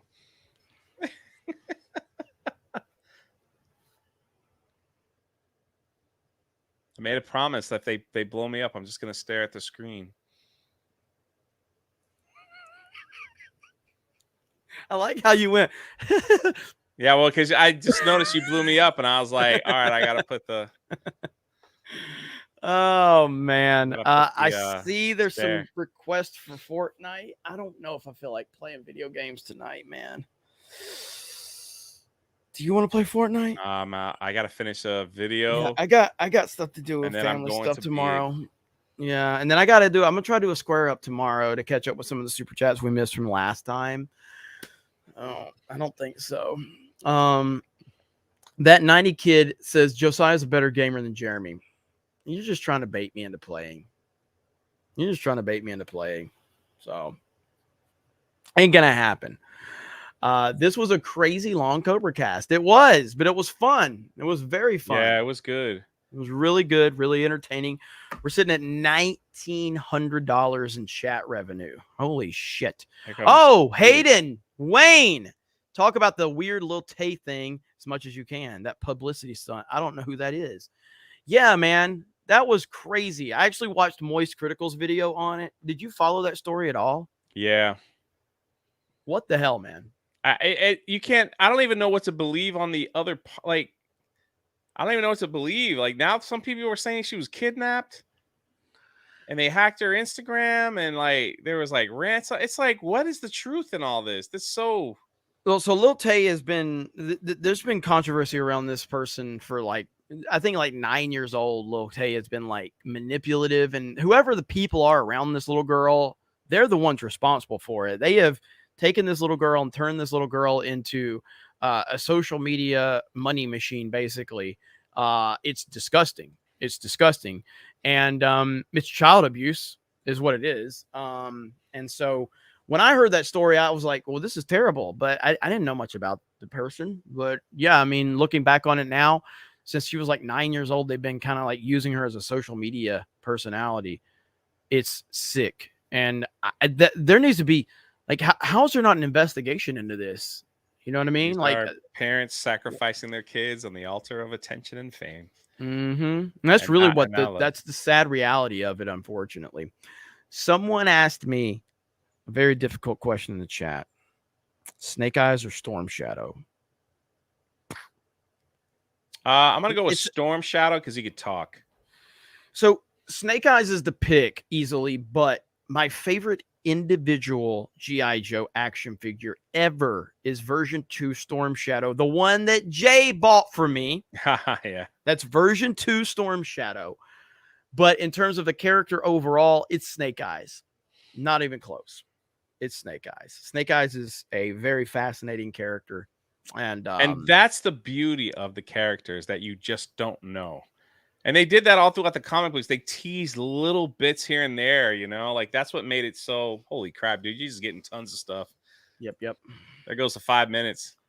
Vic Whiplash just dropped 20 gifted memberships from Vic Whiplash. Look at my boy Vic Whiplash in the chat. Whiplashed. The fridge was in G.I. Joe. That was cool. And the fridge was in the Battle Royale WrestleMania 2 when they invited the NFL. Jeremy, it's my name on X. All right. So let me see if I can find Cole Hauser. Cole Hauser. I'm going to see if I can find you on Twitter or X or whatever we're calling it now. God dang it. I got to give Jay like manager access to this channel. That's dangerous though. Maybe I don't want to do that. Maybe that might be a problem. Holy crap, you got more. All right. Is there more coming in? Like another 20. Vic Whiplash dropped 20 more. All right, Cole. You know what? Oh, there we go. Okay, I'm going to look. I got to look at your collection. You got a lot of Joes. Holy shit. Okay. That's awesome, bro. That's awesome. All right. Vic Whiplash dropped 20 more gifted memberships. We are over 200 members for the night. Favorite big man, Rikishi, Big Show, etc. I guess it's like, how do you define big man? Because, I mean, The Undertaker is clearly a big man. And so you would have to, like, I would put Undertaker in that category. But if you want to go someone like outside of the norm, like Big Van Vader was fucking awesome in WCW NWA. Big Van Vader was so freaking terrifying. Shockmaster. No. Shockmaster. Andre's obviously, a legend. Yokozuna was, Yokozuna was terrifying. He really was. But I would say Undertaker probably. I was a bigger fan of The Undertaker before the American Badass Undertaker. I really, to me, that broke character for me too much. You know what I mean? I hated American Badass Undertaker. Yeah, that was the motorcycle guy. Away. Yeah, kind of dumb. I didn't like that, man. I did not like that. I did not like American Badass. I might have to go with Rikishi because he put his butt in people's face at times. That was like, that man can move for a big man. Vic! You guys don't remember, man. I know you're about to yell. You got to go Whiplash. Kamala. Oh, Kamala. That's why I call Kamala Harris Kamala. I don't call her King Kong Bundy. What about that guy? I remember King Kong Bundy. Vic Whiplash just dropped 20 more gifted memberships. Holy crap. Amazing. Let's see. Have I ever played Vectrex? I've never heard of it. Lee says, Jay, what do you call a professional bait fisherman? A master baiter. Got me on that one, Lee. Did y'all miss my last super chat and member message, or did I get distracted? I remember reading your super chat. No, Dan, did you get distracted? I told you to email me at drunk3po@gmail.com. Weren't you the one asking about your book? Yeah. Email me with your order number. I know there are 6 books left, and that was my fault because I didn't sign enough bookmarks. So they should be out in the next day or two. Of course, not Sunday, but email me at drunk3po@gmail.com with your order number, and I will send it to the fulfillment center to make sure. There we go. Kecklord says detachable PP or detachable penis sent song 3 super chats on this. So that's the one you've been saying. I didn't know what you're talking about, Kecklord. Shadow Sands Jeremy did. I would never do the arm wrestle bet. No, I mean we can, but I think it's stupid. He's just distracting from the fact that he fucked up the pizza one, and I had to eat pineapple pizza. Will you be participating in the Canon No Ball run in your Dreadnought Thunder machine? Old Slither forever. If I had one. Hayden Wayne. Jay needs to be on CobraCast when he can be. We love when he gets based on CobraCast. He can go off and give us his opinions, unlike on his other channels. I here's what I think. I like the dynamic of like as this show keeps evolving and get it, because like I like the idea of, because we've had Rolo and you on, and I think that's a perfect trio right there for Friday night CobraCast. That's what I would like to see. If you guys can make it, we'll have to talk about that, but I think it's perfect. I think it'd be perfect. So, Dan sent another super chat. I sent one about wrestling and saying I sent the email. Okay, Dan. Oh, do you know what Dan sees? Sorry, wrestling man. It's okay. You guys, the chat is crazy here.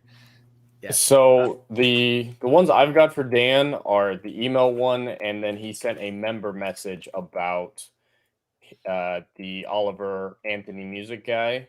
Mm-hmm. He read that 5 one. subs, mm-hmm. And he said Jay's the best co-host. He works well with everyone, and that's what I've got. I've got 4 from him in total, and you read all of those.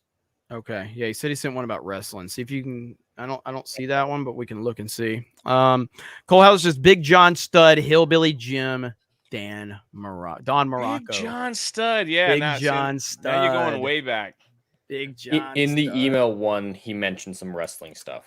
Okay. Timmy for the $10 super sticker. Thank you. Freddie says, I miss Fall Guys Fridays, but always looking forward to the gaming side. Also, Jay is the best of us. Hail the 199. I'll be live tomorrow on Drunk 3PO. Let me see if I can find Dan's laughing at stuff. Oh, NWO. What? Oh, yeah. Okay. He said, oh, here it is. Jay email sent. Also, only watched wrestling for a few years in the late 90s, 2000s. Favorites were Goldberg, Booker T, Rey Mysterio Jr., and possibly in that order. NWO was interesting. Yeah, I mean, NWO it's one of the most important pieces of wrestling history for sure. I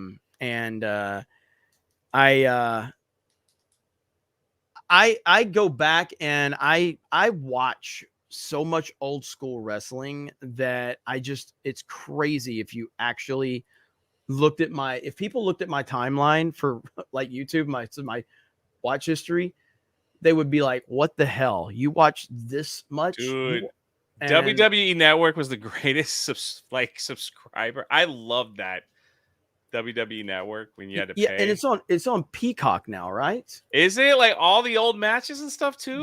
They transferred it all over? Yeah, I mean, if that's the case, I might get that then. I think so. I'm pretty sure. I loved it. I had that streaming service. Correct me if I'm wrong. I did not know if that was the case. Where are we at? Sky Striker Conquest X30. Jay, any books left? Okay. Sky Striker. They're both awesome, but Sky Striker. We're gonna do a second campaign for the original book probably in a few weeks for those that missed the opportunity. And I know a lot of people were waiting to see if the books were real before they got one, and I totally respect that. So I'm sure I'll announce that on whatever show I'm allowed to announce it on when we do that. So it's gonna be a real short one. So those that want to pick up Achromatic Crime, just selling the book, you can just get the book and we'll get it shipped out probably right after Thanksgiving. You'll get it before Christmas. So if it's a second chance thing that people said I should be doing, so I'll do it. Yeah. Did you guys ever watch TNA? Also, can you believe TNA is still a thing? I never really watched a lot of TNA. Never. It wasn't for me really.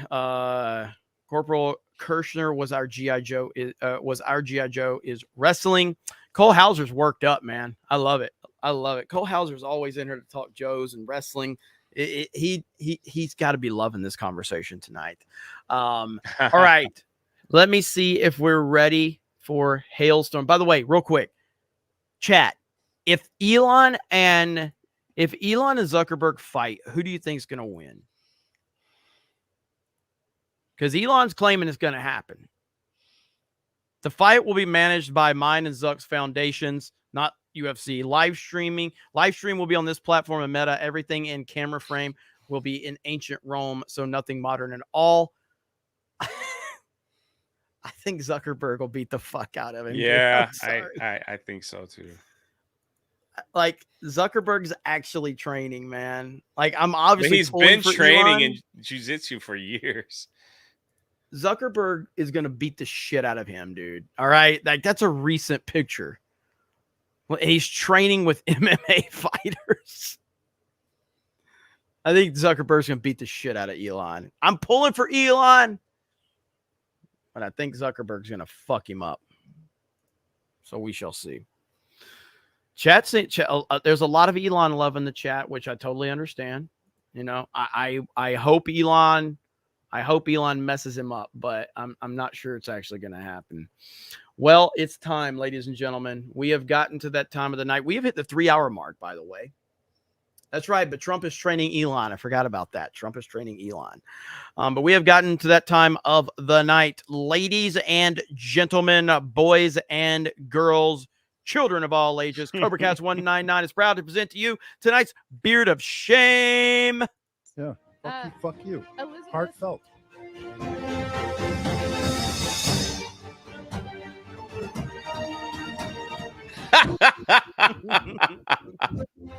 How does it feel to know best buy one beard of shame tonight?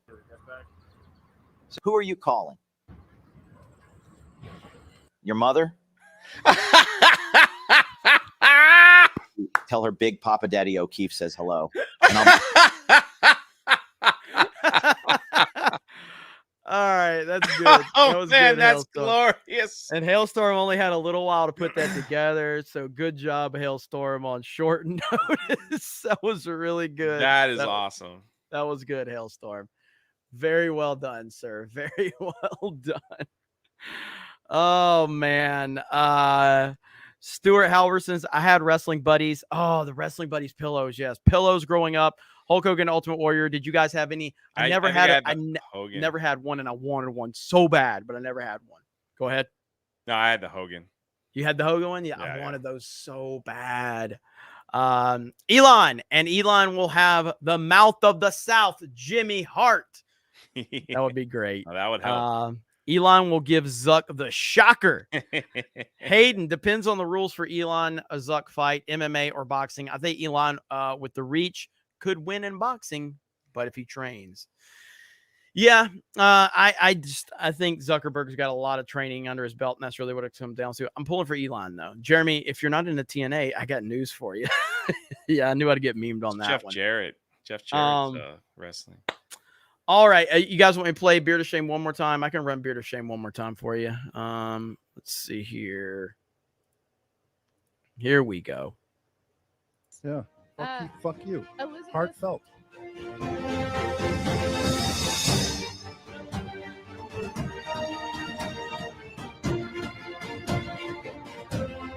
how does it feel to know best buy one beard of shame tonight? So who are you calling? Your mother? Well, that's sweet. Tell her Big Papa Daddy O'Keefe says hello, and I'll be seeing her soon. That is great. Oh, that's awesome, man. Holy crap. What a night. What a night. I swear to God, man, every time I start this show, I'm just like, one of these days we're not going to get the support. And every night you guys just prove me wrong. I don't know what I've done to deserve it, but I appreciate it. I appreciate you guys supporting everybody, whether it's Jay and, his streams, everybody that's got their stuff going on. It's, it really is humbling, and it's an honor and a privilege to do this. Like I said, I had a few super chats that we didn't get to the other night when we had that internet issue. It's nice to be here in Pensacola, where I have literally no issues whatsoever. But I'll try to go live tomorrow night, do the square up to catch up on those others, and we can, talk a little bit more. So I really appreciate you guys. No Fortnite tonight for me. No Fortnite tonight. I got stuff to do tomorrow. I got to get up early, but thank you so much. Jay, what do you got going on? Drunk 3PL live stream tomorrow at 5, my normal Saturday. And that's pretty much it. Pretty much All it. right. Just trying to catch up on stuff.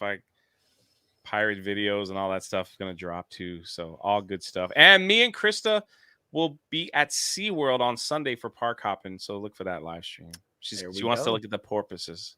There we go.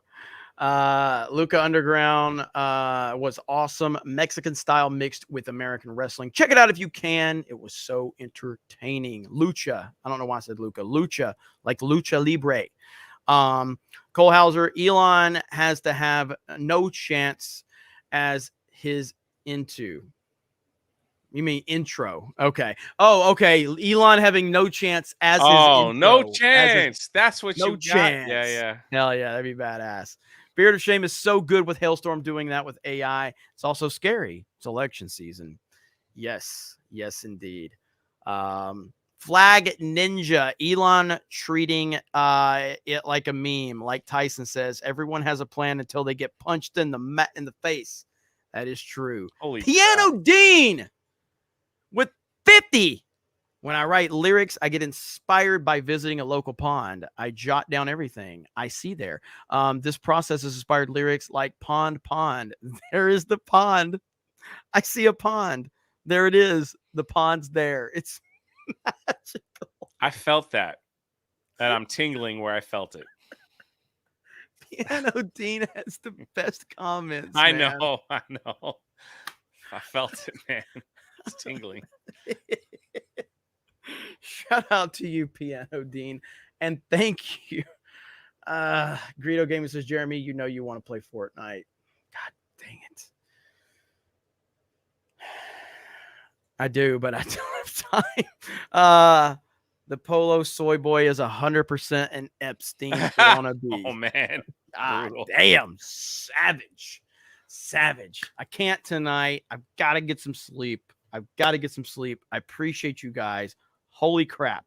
So thank you for the support. A 3-hour CobraCast in the books. Thank you to Jay. Go subscribe to Drunk 3PO. Oh, thank you. All right. Fuckers they're bullying me right now in the chat. I see it. I can't. I gotta finish my video. And then I'm gonna fall asleep. Josiah's live right now. Yeah, go watch Josiah. Josiah's live on Kick. Go watch Josiah. I can't do it. I gotta get some sleep. I'm here back in Picola. I got the family stuff to do. So thank you guys. I appreciate you. I love you all. The Snake Pit is undefeated. And we may fucking be number 1 tomorrow. I'm not sure. It's going to be close. If Fresh and Fit is back, probably not. But we're definitely top 5. Holy crap. Amazing. So thank you guys. I appreciate it. Have a good night. And I will talk to all of you later. Bye, everyone.